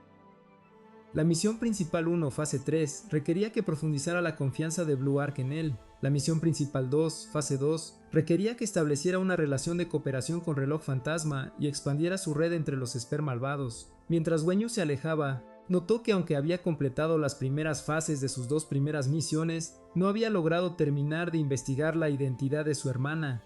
La misión principal 3 requería que descubriera lo que Su Simai estaba ocultando. La misión principal 4 requería que descubriera el secreto de Li Qingping, su mejor amigo. Razonó que la misión del sistema había fallado porque simplemente saber que Kie era Blue Ark y Suomin era Reloj Fantasma no era suficiente. Todavía carecía de una comprensión clara de la identidad de su hermana desde la perspectiva de un exorcista. Decidió que encontraría una oportunidad para seguirla en secreto más tarde. Kion recordó la extraña sensación que había experimentado al darle la mano a Wenyu. Semai se dirigió a ella como comandante y le preguntó qué pasaba. Kion respondió que su hermano mayor parecía inusual. Semai pareció confundida. Kion se preguntó en voz baja qué estaba pasando exactamente. De repente, un monstruo con forma de cámara emergió de su sombra y declaró que lo averiguarían una vez que lo probaran. De repente, aparecieron el demonio de la película y el demonio del tren. Ki-yun le dijo a Simai que subiera. Simai cuestionó qué podría ser tan inusual en su hermano y le preguntó burlonamente al comandante si le había cogido cariño. Ki-yun preguntó por qué pensaría eso. Se dio cuenta en silencio de que Simai no sabía que su hermano mayor era un Esper. Decidió no interferir en sus asuntos familiares. Encendió un cigarrillo y cambió de tema. Le dijo a Simai que hiciera las maletas y se ofreció a dejarla quedarse durante las vacaciones de verano si no quería volver a casa. Simae se quejó de que Ki-yun había dejado de fingir en el momento en que su hermano mayor se fue. Ki-yun bromeó diciendo que no podían dejar que él descubriera que su hermana pequeña pasaba el verano con una vieja fumadora. Semai dijo que no le importaba y preguntó si estaban usando el demonio del tren para viajar a Tokio esa noche. Chiyun lo confirmó y añadió que todavía necesitaban reunirse con la Asociación de Exorcistas en Japón al día siguiente. Semai se quejó de que aún no había cenado y quería tempura de gambas. El comandante Kyun aceptó invitarla a lo que quisiera. Ahora de vuelta en casa, Wenyu comprobó sus atributos de personaje. Su fuerza, velocidad y espíritu estaban todos en rango C. El sistema le informó que su personaje, Black Pupa, todavía tenía 3 puntos de atributos sin asignar. Los distribuyó, elevando tanto su fuerza como su velocidad al rango C++. Luego cambió al panel del árbol de habilidades. Examinó el árbol de habilidades de las correas de restricción negras como la boca de un lobo. Cuando te das cuenta de que completar misiones principales era actualmente la única forma de obtener puntos de división, una vez que creara un segundo personaje, aún podría continuar incluso si un personaje moría. Usando el segundo personaje para expandir su influencia, podría continuar creando de forma segura aún más personajes. Con eso en mente, seleccionó la habilidad Restricción, Correa Verdad. El sistema confirmó que había consumido un punto de habilidad para aprender con éxito la habilidad de Rama Oculta, Restricción, Correa Verdad, que le permitía obligar a los objetivos atados a decir la verdad oculta en sus corazones. Con el permiso para la siguiente habilidad ahora desbloqueado, concluyó que podía saldar cuentas con el director en unos días. Se dio cuenta de que los instructores nunca podrían habérselo llevado del orfanato sin ser detectados sin la ayuda del personal. Esto lo llevó a creer que el orfanato definitivamente había estado involucrado en el incidente. Pensando en su venganza, declaró que el viejo director debería empezar a rezar al dios que creyeran. Esperaba fríamente que el director pudiera darle una respuesta satisfactoria. Una notificación del sistema le informó que todavía tenía un punto de habilidad sin usar y le preguntó si quería seguir desarrollando su árbol de habilidades. La habilidad de Rama Oculta disponible era Camuflaje de Correa de Restricción, que requería un punto de habilidad para desbloquear. Esta habilidad permitiría que sus correas de restricción entraran en un estado invisible y lo pusieran en modo sigiloso cuando estuvieran envueltas a su alrededor. Sin embargo, las entidades con atributos más altos aún podrían detectarlo si entraba dentro de un cierto rango. Le gustó la habilidad porque era ideal para seguir a la gente sin ser detectado. Se preguntó si se estaba especializando demasiado después de gastar un punto de habilidad en la Rama Oculta para aprender camuflaje de correa de restricción. Sin embargo, aceptó que este era el único camino disponible para él por ahora, ya que no podía usar eficazmente las habilidades de la rama orientada al combate. Como mínimo, le permitiría lidiar fácilmente con los débiles, incluso si no podía derrotar a los fuertes. El sistema le notificó que el permiso de aprendizaje para la siguiente habilidad en la Rama Oculta se había desbloqueado. Dio la descripción de la habilidad Trampa de Correa de Restricción, que le permitía colocar una trampa que ataría y enredaría instantáneamente las piernas de un enemigo. Encontró la descripción de la habilidad bastante siniestra y se sintió tentado a aprenderla, pero desafortunadamente todos sus puntos de habilidad ya se habían gastado. El sistema reveló entonces que el sistema de cultivo exclusivo de este personaje era el sistema de superestrella social. La regla central del sistema era que cada vez que establecía relaciones cooperativas con más individuos sobrehumanos, recibiría recompensas a través del sistema de cultivo exclusivo. Su progreso actual mostraba que la misión 1 ya se había completado, mientras que la misión 2 requería que estableciera relaciones cooperativas con 3 individuos sobrehumanos. Su progreso actual se situaba en 1 de 3, gracias a su conexión con el anómalo conocido como Blue Ark. Cuando Yu se dio cuenta de que era casi la hora de que el instructor lo visitara de nuevo, esperaba que el instructor trajera información más útil esta vez. El sistema anunció que el modo de división completa se había activado, permitiendo que su conciencia tomara el control total del cuerpo del personaje del juego las 24 horas del día después de un periodo de carga de 1 hora. También señaló que el número de perspectivas de personajes de juego actualmente cargadas era 1. Un anuncio informó al Esper de nivel restringido número 1002, Jimin Huang, que había llegado un instructor y que debía prepararse para el interrogatorio. El instructor explicó que tenían la intención de dejarlo interactuar con los otros niños. Mingwan preguntó qué quería decir exactamente con eso. El instructor explicó que se refería a los otros niños retenidos allí y sugirió que se hicieran amigos. Mingwan preguntó si no tenían miedo de que los niños se unieran y trataran de escapar de la prisión. El instructor respondió que no había nada de qué preocuparse porque entendían muy bien a cada niño allí, con la excepción de él. Mingwan respondió que él mismo apenas entendía. Luego le recordó al instructor la promesa hecha el día anterior de explicar las otras 2 razas sobrehumanas. El instructor estuvo de acuerdo, afirmando que originalmente había planeado presentar esas 2 facciones hoy. Añadió que algunas de su gente habían empezado a sospechar que el chico no era realmente un esper, sino más bien un enviado anómalo o un exorcista. Ming-Wan se sobresaltó cuando el sistema desbloqueó repentinamente el sistema de inteligencia clave. El sistema explicó que aprender más sobre el mundo sobrehumano aumentaría las posibilidades de crear personajes más fuertes con mayor potencial. Se mostró su progreso actual de desarrollo de la cosmovisión. La rama Esper estaba al 40%, la rama Exorcista al 5% y la rama Enviado Anómalo al 1%. El sistema señaló que el progreso futuro dependería enteramente del valor y la importancia de la inteligencia que adquiriera. En ese momento, Ming-Wan se dio cuenta de que retrasar la creación del personaje había sido la decisión correcta. De lo contrario, se habría perdido grandes ventajas. Decidió que antes de crear su personaje de juego, primero convencería al instructor de la mayor cantidad de información posible, esperando que desbloquearía perfiles de personajes más raros. El instructor detrás del cristal le preguntó a Ming-Wan sobre qué tema quería escuchar primero. Ming-Wan comenzó a responder. De repente, un dolor de cabeza punzante lo golpeó. Se preguntó qué estaba pasando, ya que el dolor se sentía como si algo estuviera taladrando directamente en su cráneo. El sistema le informó que el modo de división completa se había activado, permitiéndole experimentar simultáneamente las perspectivas de su cuerpo original y de todos los personajes de juego activos. También señaló que podía deshabilitar la función a través del panel de personajes si le resultaba difícil adaptarse. Notó que el collar no mostraba ninguna reacción. El uso de su superpoder había pasado completamente desapercibido, tal como esperaba. El instructor preguntó qué pasaba. Ming-Wan lo desestimó y afirmó que solo se sentía mareado por dormir demasiado mientras estaba confinado. Luego cambió de tema y solicitó información sobre los enviados anómalos. El instructor aceptó contarle la historia. Explicó que hace mucho tiempo, una ballena vivía en este mundo, y oculta dentro de su vientre había un secreto. Ming-Wan lo interrumpió y le pidió que dejara de hablar como si estuviera contando un cuento para dormir y que hablara con normalidad. El instructor aceptó cambiar su estilo de narración. Reveló que los enviados anómalos rara vez vivían en ciudades abarrotadas.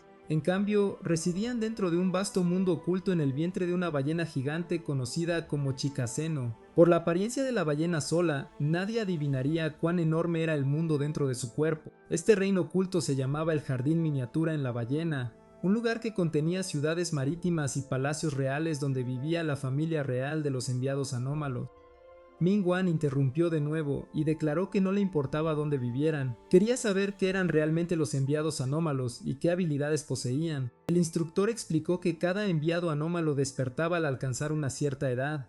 Después de despertar, obtenían su propio compendio anómalo que les ayudaba a localizar reinos secretos anómalos cercanos. El investigador añadió que fragmentos anómalos estaban ocultos dentro de esos reinos secretos. Si un enviado conquistaba con éxito la anomalía a través de su propia fuerza, obtendría el fragmento correspondiente. Su estilo de combate giraba en torno a usar el compendio para estimular y extraer el poder contenido dentro de esos fragmentos. Ming-Wan preguntó entonces para qué se usaban realmente los fragmentos anómalos. El investigador respondió que los fragmentos anómalos se almacenaban dentro de los compendios y se dividían en 4 grados según su fuerza: nivel mítico, nivel épico, nivel folclórico y nivel ordinario. Los más fuertes entre ellos eran las anomalías de nivel mítico que portaban el aura de los mitos del mundo. Muy pocos fragmentos de nivel mítico habían aparecido a lo largo de la historia. Ejemplos registrados incluían fragmentos conectados a figuras como Zeus, rey de los dioses, Yamata no Orochi, real dios del sol, y Hades, dios del inframundo. Ming-Wan preguntó entonces sobre las anomalías de nivel de época. El instructor explicó que probablemente había oído muchos de los nombres asociados con las anomalías de nivel de época, como Santa Claus, el Titanic y el desfile nocturno de los 100 demonios. Añadió que estas leyendas y eventos históricos se convirtieron en anomalías después de ser transmitidos a través de generaciones. Además, mientras existiera una anomalía, se podía crear un fragmento anómalo a partir de ella, permitiendo a los enviados anómalos aprovechar el poder de la anomalía. Añadió que los enviados más fuertes poseían fragmentos de nivel de época, otorgándoles el poder de despertar la historia misma. Añadió que poseer un fragmento anómalo de nivel mítico equivalía a heredar una porción del poder de una deidad antigua. Con ese nivel de fuerza, destruir un país entero solo sería cuestión de tiempo. Apareció una notificación del sistema y confirmó que había obtenido inteligencia clave sobre la cosmovisión del enviado anómalo. El progreso de la cosmovisión de la rama saltó del 1% al 30%, aumentando significativamente la probabilidad de generar un personaje de enviado anómalo de mayor potencial durante la creación del personaje. Ming Wang se dio cuenta de que el instructor realmente había dicho la verdad. Luego comentó que los enviados anómalos sonaban aún más peligrosos de lo que él era. Sin embargo, el instructor replicó que muy pocos enviados en la historia habían logrado conquistar anomalías de nivel mítico. Enfatizó que había una diferencia fundamental entre poseer el poder de destruir un país y poseer el poder de destruir el mundo. Ming Wang suspiró y comentó que aparentemente no era más que una estrella solitaria de la calamidad. El instructor respondió que solo estaban tratando de ayudarlo. Ming Wang preguntó a quién se refería exactamente, señalando que todavía no tenía idea de dónde venían. El instructor afirmó que la información tenía que permanecer confidencial por el momento. Ming Wang preguntó entonces si pertenecían a la Asociación Anómala. El instructor aclaró que su trabajo era mucho más peligroso y mucho más noble que el de la Asociación Anómala.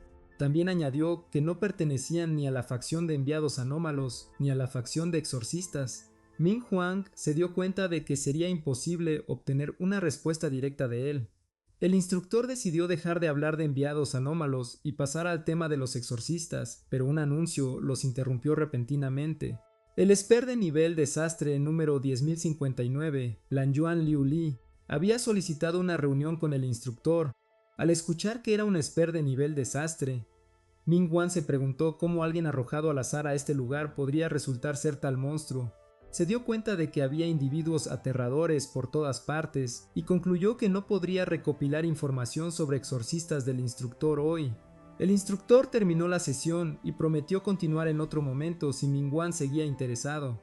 Ming Wang aceptó. Los preparativos de Ming Wang estaban casi completos. Ahora poseía una comprensión de las otras dos razas además de los exorcistas. Este conocimiento había aumentado enormemente sus posibilidades de generar un personaje de alto potencial.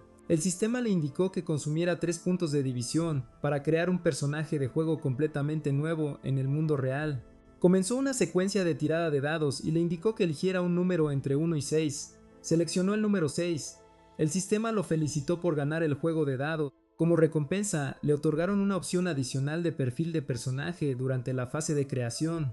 Luego, se le pidió que seleccionara uno de los 3 perfiles disponibles para que sirviera como su segundo personaje de juego en el mundo real. El sistema presentó el primer perfil de personaje, Osawa Nana, una esper de 17 años con atributos de rango C+. Su historia revelaba que era una geisha japonesa que buscaba venganza contra los yakuza después de que asesinaran a su padre y la vendieran en Kabukicho, donde finalmente despertó su habilidad de espinas. Consideró la opción, pero sintió que la historia era demasiado complicada.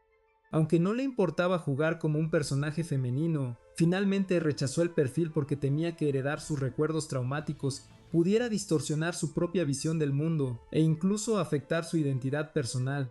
El sistema luego mostró el segundo perfil de personaje, Al Pacino, un enviado anómalo masculino de 25 años. Si bien le gustaba la idea de convertirse en un enviado anómalo después de escuchar la introducción del instructor a su mundo, notó de inmediato que los atributos base del personaje eran lamentablemente bajos, de rango Don. Concluyó que esta opción tampoco era particularmente atractiva.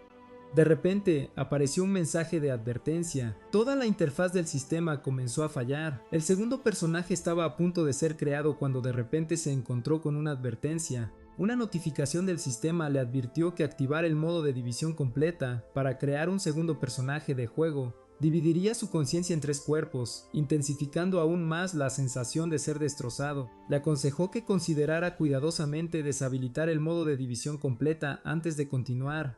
Desestimó la advertencia, creyendo que manejar 3 mentes a la vez no era nada que temer. Razonó que si ni siquiera podía manejar esto, entonces nunca podría salvar su cuerpo original ni lograr su venganza. Sus ojos brillaron cuando se activó el modo de división completa. Los mensajes de advertencia desaparecieron. Se preparó para inspeccionar el tercer perfil de personaje y esperaba que no fuera un esper. Una indicación del sistema le informó que había aparecido un personaje raro entre las opciones generadas, específicamente de la categoría exorcista. Se sorprendió por su terrible suerte, ya que la clase exorcista era la que menos entendía. El tercer perfil de personaje apareció ante él. El perfil revelaba a un joven de 19 años llamado Xiaoping Zhou. Poseía una evaluación inicial de rango C++, un talento pragna estándar y pertenecía a la clase exorcista de nivel 1, lo que le permitía luchar usando un impulso celestial cristalizado en alma. Además, el personaje ya había formado un contrato con un demonio de sombra. Un contrato ardiente se materializó ante él. Se dio cuenta de que era el contrato demoníaco real conectado al personaje. El sistema confirmó que el perfil de personaje número 3, Xiaoping Zhou, había sido seleccionado con éxito y entraría en el mundo real como su segundo personaje de juego. El sistema presentó dos misiones principales de crecimiento para el personaje seleccionado, Caza Salvaje y Exorcista Justo. Inmediatamente eligió la primera opción, señalando que el nombre de la segunda misión mató instantáneamente su interés. Después de seleccionar la misión, el sistema generó un sistema único de cultivo de personajes. Luego le dio instrucciones de esperar mientras generaba a su segundo personaje de juego, Xiaoping Zhou, en el mundo real y ajustaba la realidad para que su existencia pareciera completamente natural. El sistema inicializó el proceso de inicio de sesión para Tokio, Japón y comenzó la cuenta regresiva final. La perspectiva cambió a Shiba Park en el distrito de Minato, Tokio. Pingo miró la torre de Tokio y confirmó su ubicación. Una indicación del sistema anunció que los recuerdos del segundo personaje se estaban cargando.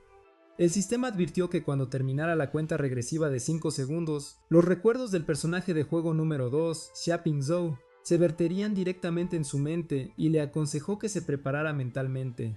Una vez que terminó la carga, los recuerdos inundaron su conciencia. Frustrado, se dio cuenta de que seguía el mismo proceso exacto que cuando creó su primer personaje. Xiaoping Zhou había trabajado como exorcista durante 2 años. Durante una misión, su compañero de equipo, Semáforo, masacró repentinamente al resto del equipo sin razón aparente. Poco después, el exorcista conocido como Jack el Destripador masacró a toda la familia de Ping Zhou. A partir de ese momento, la venganza se convirtió en el único propósito que le quedaba en la vida. Después de investigar durante un año, Ping Zhou descubrió que Jack el Destripador pertenecía a la Brigada del Cuervo Blanco. La Brigada del Cuervo Blanco era una organización criminal de 12 miembros compuesta por espers, enviados anómalos y exorcistas. Llevaban a cabo crímenes en todo el mundo. Para unirse a la brigada y descubrir la verdadera identidad de su enemigo, Ping Zhou se puso en contacto con el comandante de la brigada a través de la web oscura y organizó una reunión en un futuro cercano. Ming-Wan suspiró después de recibir otra identidad impulsada por el odio y la venganza. Según los recuerdos de Ping Zhou, su fuente de poder provenía de 4 piezas de ajedrez. Eran el rey, la reina, el peón y la torre. Cada vez que se activaba una pieza de ajedrez, la unidad correspondiente podía ser invocada a la realidad y obedecería completamente sus órdenes.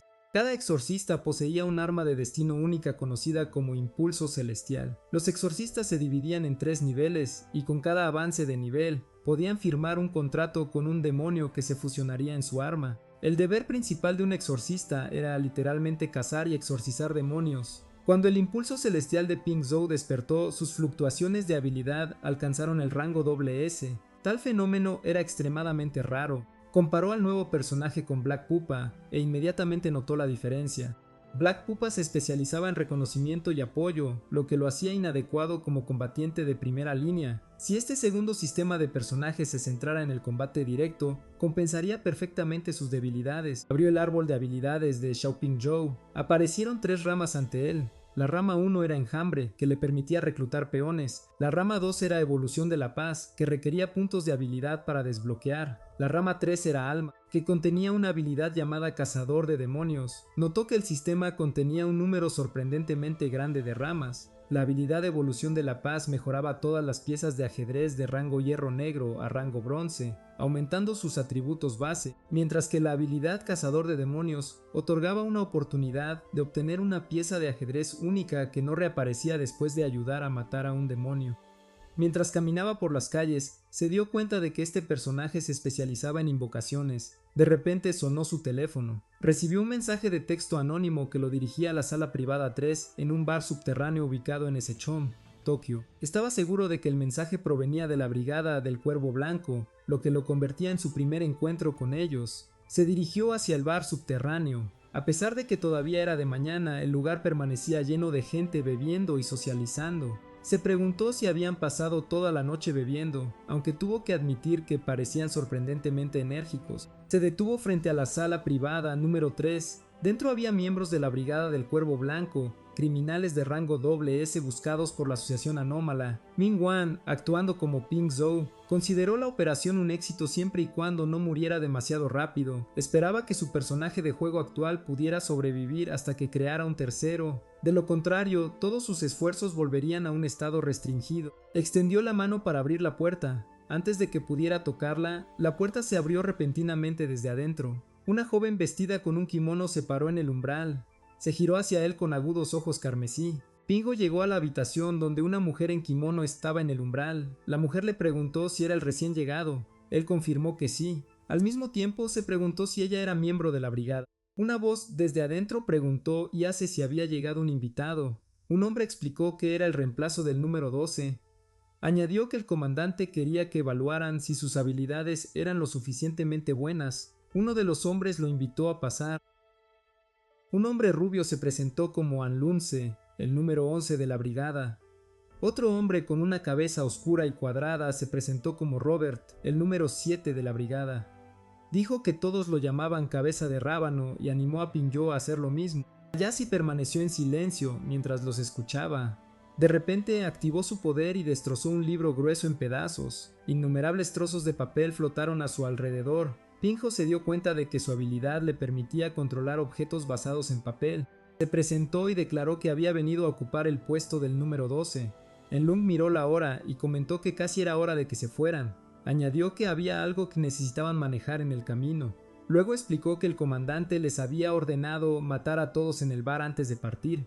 Algunas de esas personas planeaban participar en una subasta una semana después, lo que entraba en conflicto con el horario de la brigada. Pingzhou preguntó si su prueba de iniciación era matar a todos afuera. Unlun respondió que era simplemente algo que harían de paso. Señaló que si el interés del comandante en Pingo era genuino, entonces matar a esas personas ni siquiera calificaría como una prueba. Como mucho, solo necesitaría decidir qué pose se veía más genial mientras lo hacía. Unlun luego invocó una máquina tragamonedas. Pingzhou se preguntó si ese era su superpoder y qué tipo de efecto poseía. Y Lun decidió girar la máquina tragamonedas primero para ver si podía ahorrarles algo de esfuerzo. La máquina tragamonedas tiró de su palanca. El carrete se detuvo en 3 símbolos de misiles. Anlan comentó que el resultado parecía un poco demasiado llamativo. Cabeza de rábano le dijo a Penjo que era hora de irse. Penjo se dio cuenta de que Robert poseía habilidades de teletransportación. Una puerta apareció frente a ellos. Ayasi le advirtió que todos serían volados si permanecían allí por más tiempo. Anlun sonrió y le dijo que se dirigían a un lugar divertido. Pinjo preguntó si ya no planeaban matar a todos en el bar. Anlun sonrió y preguntó de qué estaba hablando. Mientras se alejaban, añadió casualmente que esos objetivos ya estaban muertos. Pinjo observó la máquina tragamonedas. Brilló con intensa energía. La máquina se hizo añicos antes de volver a ensamblarse en un misil masivo. Observó cómo era lanzado. Ahora tenía una comprensión aproximada de la habilidad de Anlun. Concluyó que nadie dentro del bar probablemente había sobrevivido. Se dio cuenta de que no solo el bar, sino también los callejones y los bloques residenciales cercanos probablemente tampoco tenían supervivientes. Detrás de ellos, el misil detonó mientras se alejaban de la escena. Preguntó qué venía después. Llegaron a un edificio de oficinas abandonado. Pingo preguntó por qué lo habían llevado allí. Anlun explicó que estaban dentro de un edificio de oficinas ubicado en el distrito de Minato, Tokio. Compartió que el edificio había sido abandonado después de que las autoridades japonesas obligaran a la empresa a cerrar, porque 2 empleados habían muerto repentinamente por exceso de trabajo. Pingo pensó que la abrumadora energía de esclavo corporativo era tan fuerte que lo hizo preguntarse si un demonio esclavo corporativo había nacido allí. Luego le preguntó a Anlun por qué lo había llevado a esa ubicación. Una grotesca masa flotante apareció detrás de Anlun. Él respondió que era hora de que Pingzhou hiciera lo que mejor sabían hacer los exorcistas. Pingzhou se preguntó si había un demonio presente, y Lun explicó que se quedarían atrás y observarían mientras él luchaba contra el demonio. Luego evaluarían su desempeño. Le advirtió a Pingzhou que si más de 2 miembros estaban insatisfechos con su desempeño, su iniciación en la brigada sería rechazada y lo matarían en el acto. Luens declaró entonces que su oponente ya había aparecido y preguntó si tenía la intención de enfrentarlo. Con esto, nuestro maestro de ceremonias había hecho contacto exitoso con la Brigada del Cuervo Blanco y aprendió que su prueba de iniciación era luchar contra el demonio trabajador. Una notificación del sistema anunció la misión principal. Necesitaba llegar al lugar de reunión y pasar con éxito la prueba de iniciación de la Brigada del Cuervo Blanco. Se dio cuenta de que no tenía otra opción que continuar. Se desabrochó la chaqueta, listo para intentarlo. El grotesco demonio comenzó a tomar forma. Era una criatura masiva con 3 cabezas y una taza de café en una mano. Anlun presentó a su oponente como el demonio trabajador. Anlun explicó que era una entidad anómala nacida del resentimiento de 2 empleados que habían muerto por exceso de trabajo. Ayase lo acusó de inventar cosas, ya que ninguno de ellos había visto un demonio así antes. Admitió que solo quería una excusa para decir la frase una vez. Pinkston no encontró al demonio aterrador. En cambio, irradiaba una abrumadora sensación de tristeza. Sintió simpatía por los trabajadores corporativos. Podía imaginarlos fácilmente quedándose despiertos hasta tarde todas las noches trabajando horas extras interminables cuando estaban vivos. Luego, incluso después de la muerte, se convirtieron en una entidad que llevaba una taza de café y un teclado, solo para ser utilizada como fuente de puntos de experiencia. Le dijo al demonio que viniera a él mientras activaba su habilidad de ajedrez Impulso Celestial. El demonio cargó hacia adelante blandiendo su teclado mientras gritaba pidiendo un aumento de sueldo. Pingzhou recordó cómo se suponía que debían usarse las piezas de ajedrez y activó una de ellas. Una pieza de ajedrez brillante se hizo añicos. El demonio trabajador estrelló su arma mientras gritaba sobre las evaluaciones de desempeño. El pesado ataque se estrelló contra el suelo, pero el demonio quedó confundido. Pingzhou sonrió mientras el teclado gigante se desmoronaba en pedazos. Se anunció que el rey, la pieza básica del ajedrez, se había materializado. Explicaron que, aunque el rey no tenía habilidad de combate, otorgaba inmunidad a todo ataque físico y mental mientras estuviera en el campo. Cualquier enemigo que quisiera dañar al jugador primero tendría que destruir al rey. Anlunz comentó que su impulso celestial era interesante. Ayase dijo que nunca había visto una habilidad así. Radish Head señaló que el poder era inusual y entendió por qué el comandante se había interesado en él. El demonio se enfureció, desató un violento torrente de ataques, destrozando todo a su alrededor. Pingo se quedó en medio de la destrucción y murmuró que era inútil. A lo lejos, los tres observaron la batalla, y Anlunz notó que la habilidad manifestada era bastante impresionante. El demonio estaba a punto de enloquecer mientras el rey se interponía. De repente, el demonio lanzó su taza de café al rey. Pingo se alarmó, dándose cuenta de que su defensa dependía enteramente de mantener vivo al rey. Pingo convocó apresuradamente un peón para protegerlo. Una notificación del sistema confirmó que una pieza básica de ajedrez, el peón, se había materializado. Lo describieron como una unidad con atributos ordinarios armada con una espada larga. Señalaron que, aunque sus movimientos eran algo torpes, su mayor ventaja era su capacidad para abrumar a los oponentes por número. El peón interceptó la taza de café. El peón se mantuvo firme con la espada en mano.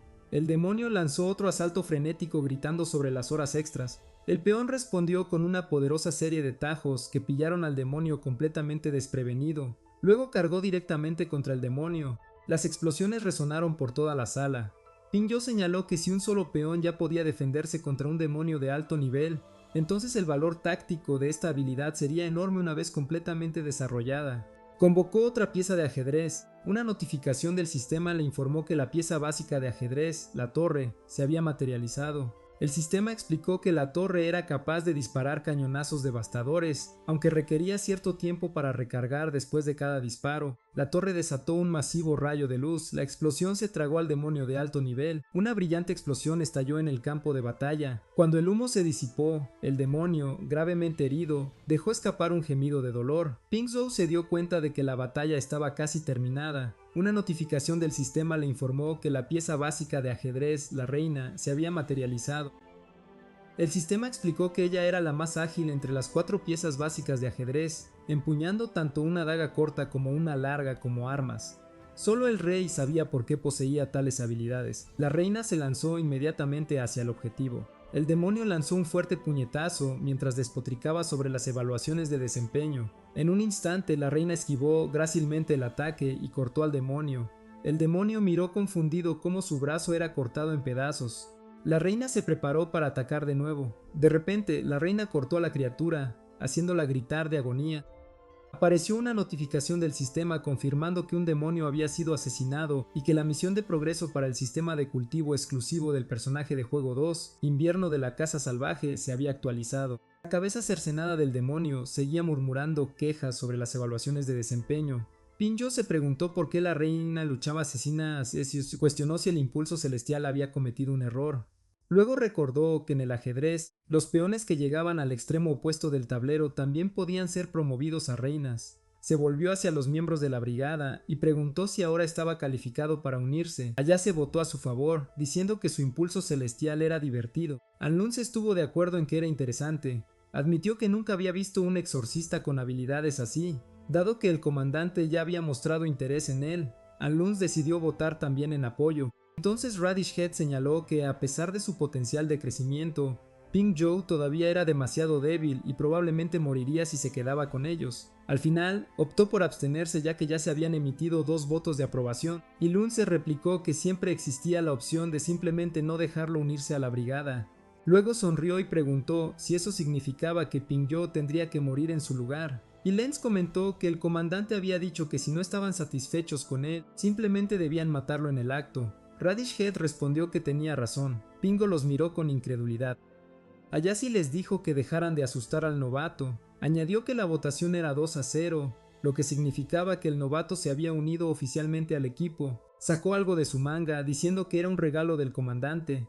Pinjo sintió curiosidad. Se lo lanzó, era un cuervo. Explicó que el emblema de la brigada se podía colocar donde quisiera. Mencionó que su propio emblema estaba en su hombro. Él preguntó si el dorso de su mano sería una buena ubicación. El cuervo se transformó en una marca en ese lugar. Anlunze le dio la bienvenida y dijo que el miembro número 12 de la brigada finalmente había llegado, ocupando el puesto que había estado vacante durante tanto tiempo. Luego advirtió a Pinkso que los otros miembros no tenían muy buen temperamento, así que debería tener cuidado al tratar con ellos. Pinkso se distrajo con las pantallas del sistema que aparecieron. La interfaz mostraba que la misión principal se había completado. Había llegado con éxito al lugar de reunión y había pasado la prueba de iniciación de la Brigada del Cuervo. Apareció otra notificación, informándole que había recibido recompensas que consistían en un punto de habilidad, un punto de división y un punto de atributo. Siguió una notificación final declarándote que la misión principal 1 se había actualizado. Su próximo objetivo era participar en el robo de la subasta intergremial de 2 meses de la Brigada del Cuervo, el 21 de julio, y sobrevivir a la operación. Sintió que robar una subasta no sonaba particularmente peligroso. Razonó que no debería haber nadie en Japón capaz de detener a los miembros de la brigada, lo que le permitiría simplemente seguirles la corriente y superar la misión. Y Lunze anunció entonces que era hora de irse. El resto de los miembros aún no habían llegado a Tokio. Sugirió que comieran algo antes de disolverse temporalmente. Allá se declaró que tenía hambre y quería comida. Radish Head les dijo que debían moverse ya que había dejado un portal en una tienda de ramen la última vez que visitó. Anlun se preguntó qué estaba mirando Pinkso y se dirigió a él como número 12. Se subió la capucha y les dijo que debían irse. Varias notificaciones del sistema aparecieron ante él. La primera notificación explicó que el sistema de cultivo exclusivo asignado a él era uno de los caminos de cultivo exclusivos del sistema de la caza salvaje. La segunda notificación indicaba que al matar lo que el sistema clasificaba como demonios y dioses superhumanos, podía obtener recompensas a través del sistema de cultivo. Una tercera notificación mostraba su progreso actual. Su misión de cultivo requería que matara a un demonio de rango C o superior, o a un dios superhumano de rango C o superior. El progreso de la misión se mediría por el número total de demonios y dioses superhumanos que matara. Otra notificación detectó que la misión de cultivo aún no había comenzado oficialmente, porque no había demonios ni dioses superhumanos en Tokio. Le instruyó que saliera de Tokio, cazara cualquier demonio de rango C o superior, o cualquier dios superhumano de rango C o superior, y luego regresara para recibir otra recompensa de misión y un punto de atributo adicional. Sintió que la misión sonaba lo suficientemente simple. Su plan era seguir a la brigada y matar a algunos demonios en el camino. Luego abrió su panel personal y revisó los atributos de su personaje. Xiaoping Zhou era un personaje raro de 19 años. Todavía no poseía un apodo porque no se había vuelto famoso. Su fuerza era de rango D, mientras que tanto su velocidad como su espíritu eran de rango C++. Sabía que no pasaría mucho tiempo antes de que la gente dejara de llamarlo número 12 y le dieran un apodo adecuado dentro de la Brigada del Cuervo Blanco. En cuanto a su árbol de habilidades, concluyó que asignar puntos de atributo era sencillo. Dado que el personaje se especializaba en invocación, no había necesidad de invertir en fuerza. Centrarse en la velocidad y el espíritu sería suficiente. Apareció una notificación del sistema indicando que su atributo de velocidad había aumentado de rango C a rango B. Siguió otra notificación anunciando que su atributo de espíritu también había aumentado de rango C a rango B. De repente, sintió pasos acercándose por detrás. Los demás también los notaron. Alguien declaró que originalmente habían detectado las fluctuaciones de un demonio y habían venido a investigar. Al llegar, sin embargo, parecía que alguien más ya se había encargado del problema. Esa persona era Qiyun. Semai preguntó si esas personas también eran exorcistas, y Qiyun respondió que no. Ping Zhou se sobresaltó al ver a la hermana pequeña de Wenyu y se dio cuenta de que su maestra exorcista también estaba a su lado. Radish había comentado que parecían tener invitados inesperados. Ayase preguntó si debían matarlos, y Luns respondió que, dado que ya habían sido vistos, no había remedio, aunque Mingwan estaba usando actualmente al personaje del juego Xie Ping Zhou, en lugar de su primer personaje del juego Wu Wenyu, estaba profundamente preocupado. Ping Zhou había conocido a Qi-yun 2 años antes, y ambos poseían impulsos celestiales de rango SS. Dentro de la Asociación de Exorcistas de China, una vez fueron considerados estrellas emergentes muy esperadas. Era natural que se conocieran. Se dio cuenta de que su situación era terrible. Si su hermana pequeña moría a manos de los miembros de la brigada, perdería una valiosa misión principal a largo plazo. Rápidamente concluyó que necesitaba encontrar una manera de ayudar a su hermana pequeña a escapar, mientras atraía la menor sospecha posible de la brigada. En cuanto a Qi-yun, no le importaba particularmente si vivía o moría. Casi murmuró que tenía hambre. Decidió matarlos para poder darse prisa a ir a comer.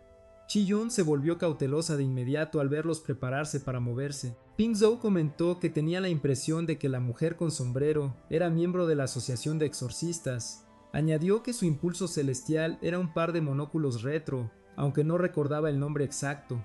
Luego preguntó si alguien más había oído hablar de ella. Anne Lunzi recordó que la Asociación de Exorcistas era bastante conocida. El comandante la conocía, y parecía que incluso había considerado invitarla a unirse a la brigada en algún momento.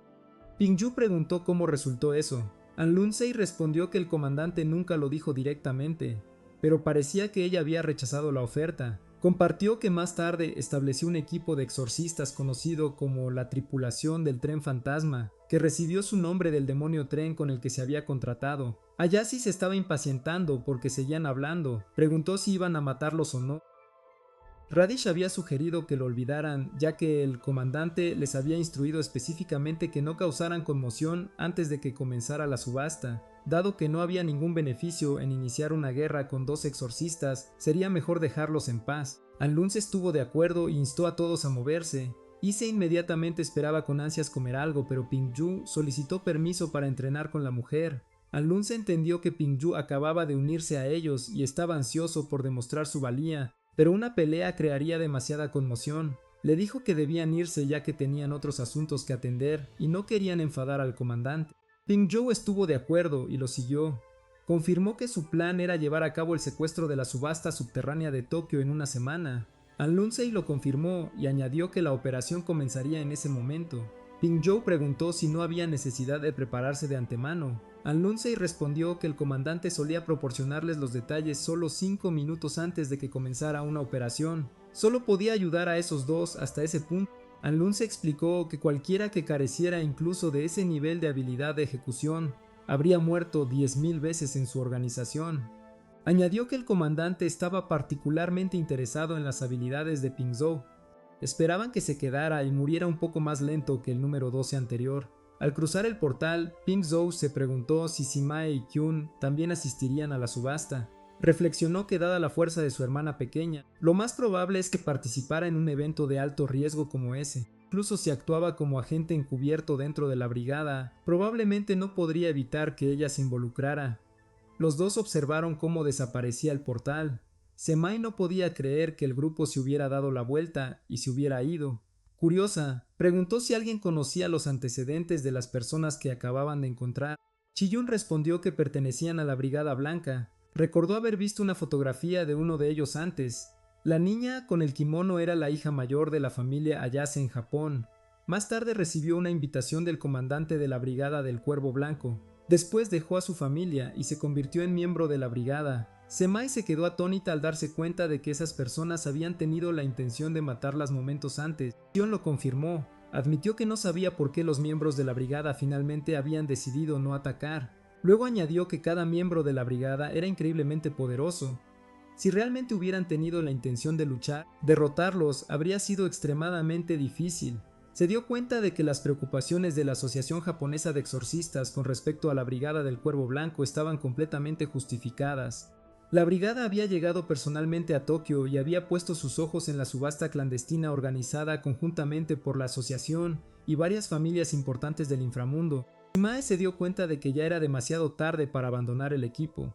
Preguntó si debían aceptar el encargo de proteger el funcionamiento normal de la subasta.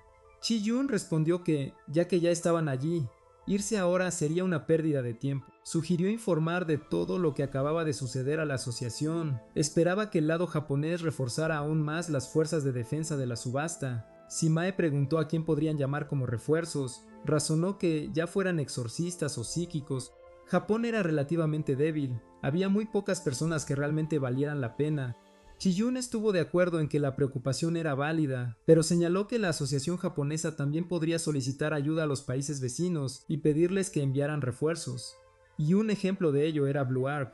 Mientras tanto, en un puesto de ramen tonkotsu casero, Ayashi le entregó a Pinjo la información de contacto de los miembros de la Brigada del Cuervo Blanco y le informó que lo contactarían una vez que todos hubieran llegado a Tokio. Con eso resuelto, anunciaron que la reunión había terminado y despidieron a todos. El grupo se despidió y tomó caminos separados. Peng-yo sabía que tendría que permanecer con el grupo durante mucho tiempo. La Brigada del Cuervo Blanco se estaba volviendo cada vez más notoria y, tarde o temprano, podrían atraer la atención de Rainbow Wings, siempre y cuando pudiera recopilar inteligencia sobre Rainbow Wings. Incluso si solo fuera información sobre el superpoder de un solo miembro, tendría una valiosa influencia para futuras negociaciones con Kie. Se dio cuenta de que lo primero que necesitaba era un lugar donde Xiaoping-Zhou pudiera quedarse. Decidió encontrar un hotel cualquiera y vivir allí temporalmente. En el hotel que eligiera, se sentó en la cama mientras revisaba el panel del sistema. Varias notificaciones del sistema aparecieron ante él. La primera notificación le informó que la primera rama del sistema de árbol de habilidades de personaje, Enjambre, que le permitía reclutar peones, tenía actualmente una habilidad desconocida disponible para aprender.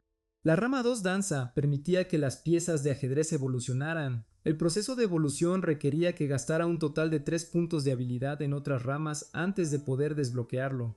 Aprender la rama en sí requería un punto de habilidad. Una tercera notificación reveló otra rama de habilidad llamada Alma, que estaba relacionada con los cazadores de demonios. También requería un punto de habilidad para desbloquear una habilidad desconocida. Pinjo concluyó que, sin importar cómo lo mirara, la primera opción parecía ser la más útil. Apareció una notificación del sistema informándole que había aprendido con éxito la habilidad de rama Enjambre, reclutar peones. La siguiente habilidad en la rama Enjambre, entrenamiento de peones, ahora estaba disponible para aprender. Otorgaría escudos a sus peones y les permitiría activar el muro de escudos de comando durante el combate. Una notificación final anunció que a través de Enjambre, reclutar peones, el número de peones que podía comandar había aumentado a 2. Pingo estaba satisfecho. Tener 2 piezas de ajedrez adicionales hacía que su rey se sintiera mucho más seguro. Abrió el panel de misiones. La primera misión principal requería que acompañara a la Brigada del Cuervo Blanco durante la operación de subasta clandestina de Tokio el 21 de julio y sobreviviera a la misión. La recompensa serían 3 puntos de habilidad, un punto de evolución, un punto de división y un punto de atributo. La segunda misión principal le instruía a localizar al subcomandante de los exorcistas malvados que habían asesinado a sus padres. El culpable era Jack el Destripador. La recompensa por completar la misión sería un punto de habilidad, un punto de atributo y un punto de división. La tercera misión principal le dirigía a buscar pistas sobre su antiguo compañero de equipo, Semáforo. Notó que la recompensa por la primera misión principal incluía 3 puntos de habilidad. Era la primera vez que veía una recompensa tan generosa. Esto le llevó a creer que la misión sería extremadamente difícil de sobrevivir. Luego dirigió su atención a la segunda misión principal. Jack el Destripador había aparecido durante una misión de escuadrón de 4 regiones hace 2 años. El objetivo requería que localizara el paradero de Jack el Destripador. La recompensa por completar esa misión sería un punto de habilidad, un punto de atributo y un punto de división. Luego estaba la tercera misión. Según los recuerdos de Xiaoping-Zhou, durante una misión de escuadrón de 4 personas 2 años antes, su compañero de equipo, Semáforo, se había vuelto loco de repente. Semáforo parecía como si estuviera poseído por un asesino enloquecido, masacrando a los otros 3 compañeros de equipo uno tras otro. La sangre salpicó por todas partes mientras se desarrollaba la masacre. Después de ese incidente, Semáforo desapareció sin dejar rastro durante mucho tiempo.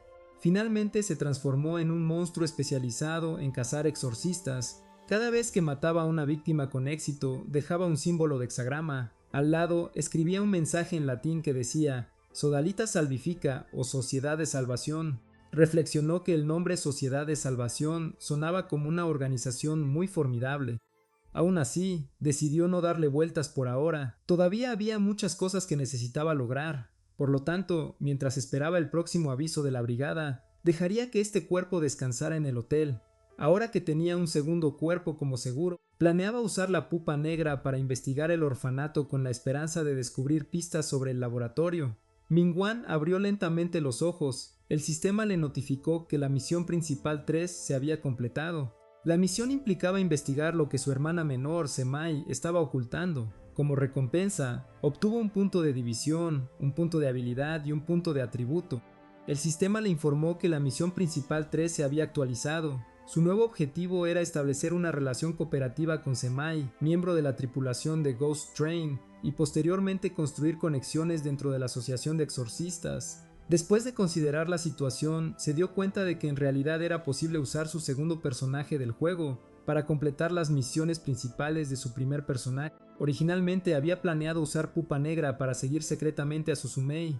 Sin embargo, gracias a un giro del destino, podía saltarse todo ese paso. Decidió asignar todos sus puntos de atributo recién obtenidos a la velocidad. También planeó aprender la supresión de correas de sujeción. Una notificación confirmó que había aprendido con éxito la habilidad de rama despiadada, supresión de correas de sujeción. El sistema explicó que si un enemigo poseía habilidades sobrenaturales y sufría un efecto de estado anormal, podía suprimir temporalmente esas habilidades. Otra notificación le informó que había desbloqueado la siguiente habilidad en la rama, robo de superpoderes. El sistema luego proporcionó detalles adicionales sobre robo de superpoderes. Después de la activación, podía atar a un psíquico usando correas de sujeción. Si el objetivo poseía alguna habilidad sobrenatural, podía robar una de ellas. La habilidad robada desaparecería después de un solo uso. Solo funcionaría al 50% de su efectividad original, con su poder escalando según los atributos de Pupa Negra. La habilidad robada podría almacenarse por un máximo de 240 horas. Exclamó que habría desbloqueado esta rama mucho antes si lo hubiera sabido. Apareció otra notificación del sistema. Explicó que crear el próximo personaje del juego requeriría un total de 9 puntos de división, mientras que actualmente solo poseía 2. Una vez que acumulara los 9 puntos, podría crear otro personaje del juego en el mundo real. Notó que el requisito había aumentado drásticamente. Se preguntó si el sistema estaba preocupado por volverlo esquizofrénico. El sistema detectó que había permanecido en la ciudad de Lixing durante 3 días consecutivos. Como resultado, se habían desbloqueado las cartas de eventos de la ciudad.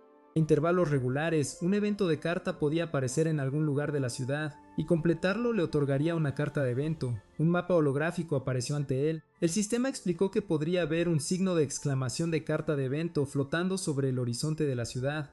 Necesitaba viajar a la ubicación debajo del símbolo y encontrar el punto de activación del evento para ingresar al evento de carta.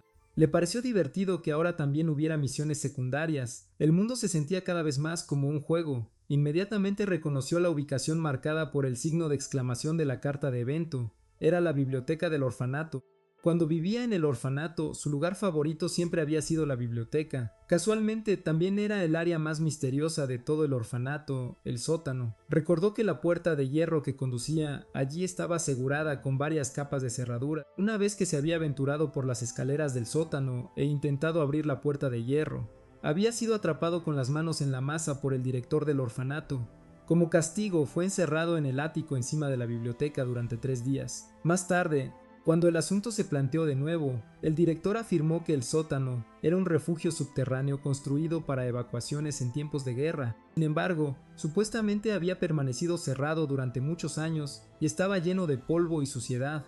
El director afirmó que a los niños se les prohibía entrar, porque podrían desarrollar enfermedades respiratorias. De repente se le ocurrió una posibilidad. Detrás de la puerta de hierro estaba el sótano de la biblioteca, y que su cuerpo original había estado escondido debajo del orfanato todo el tiempo en lugar de ser trasladado a otro lugar.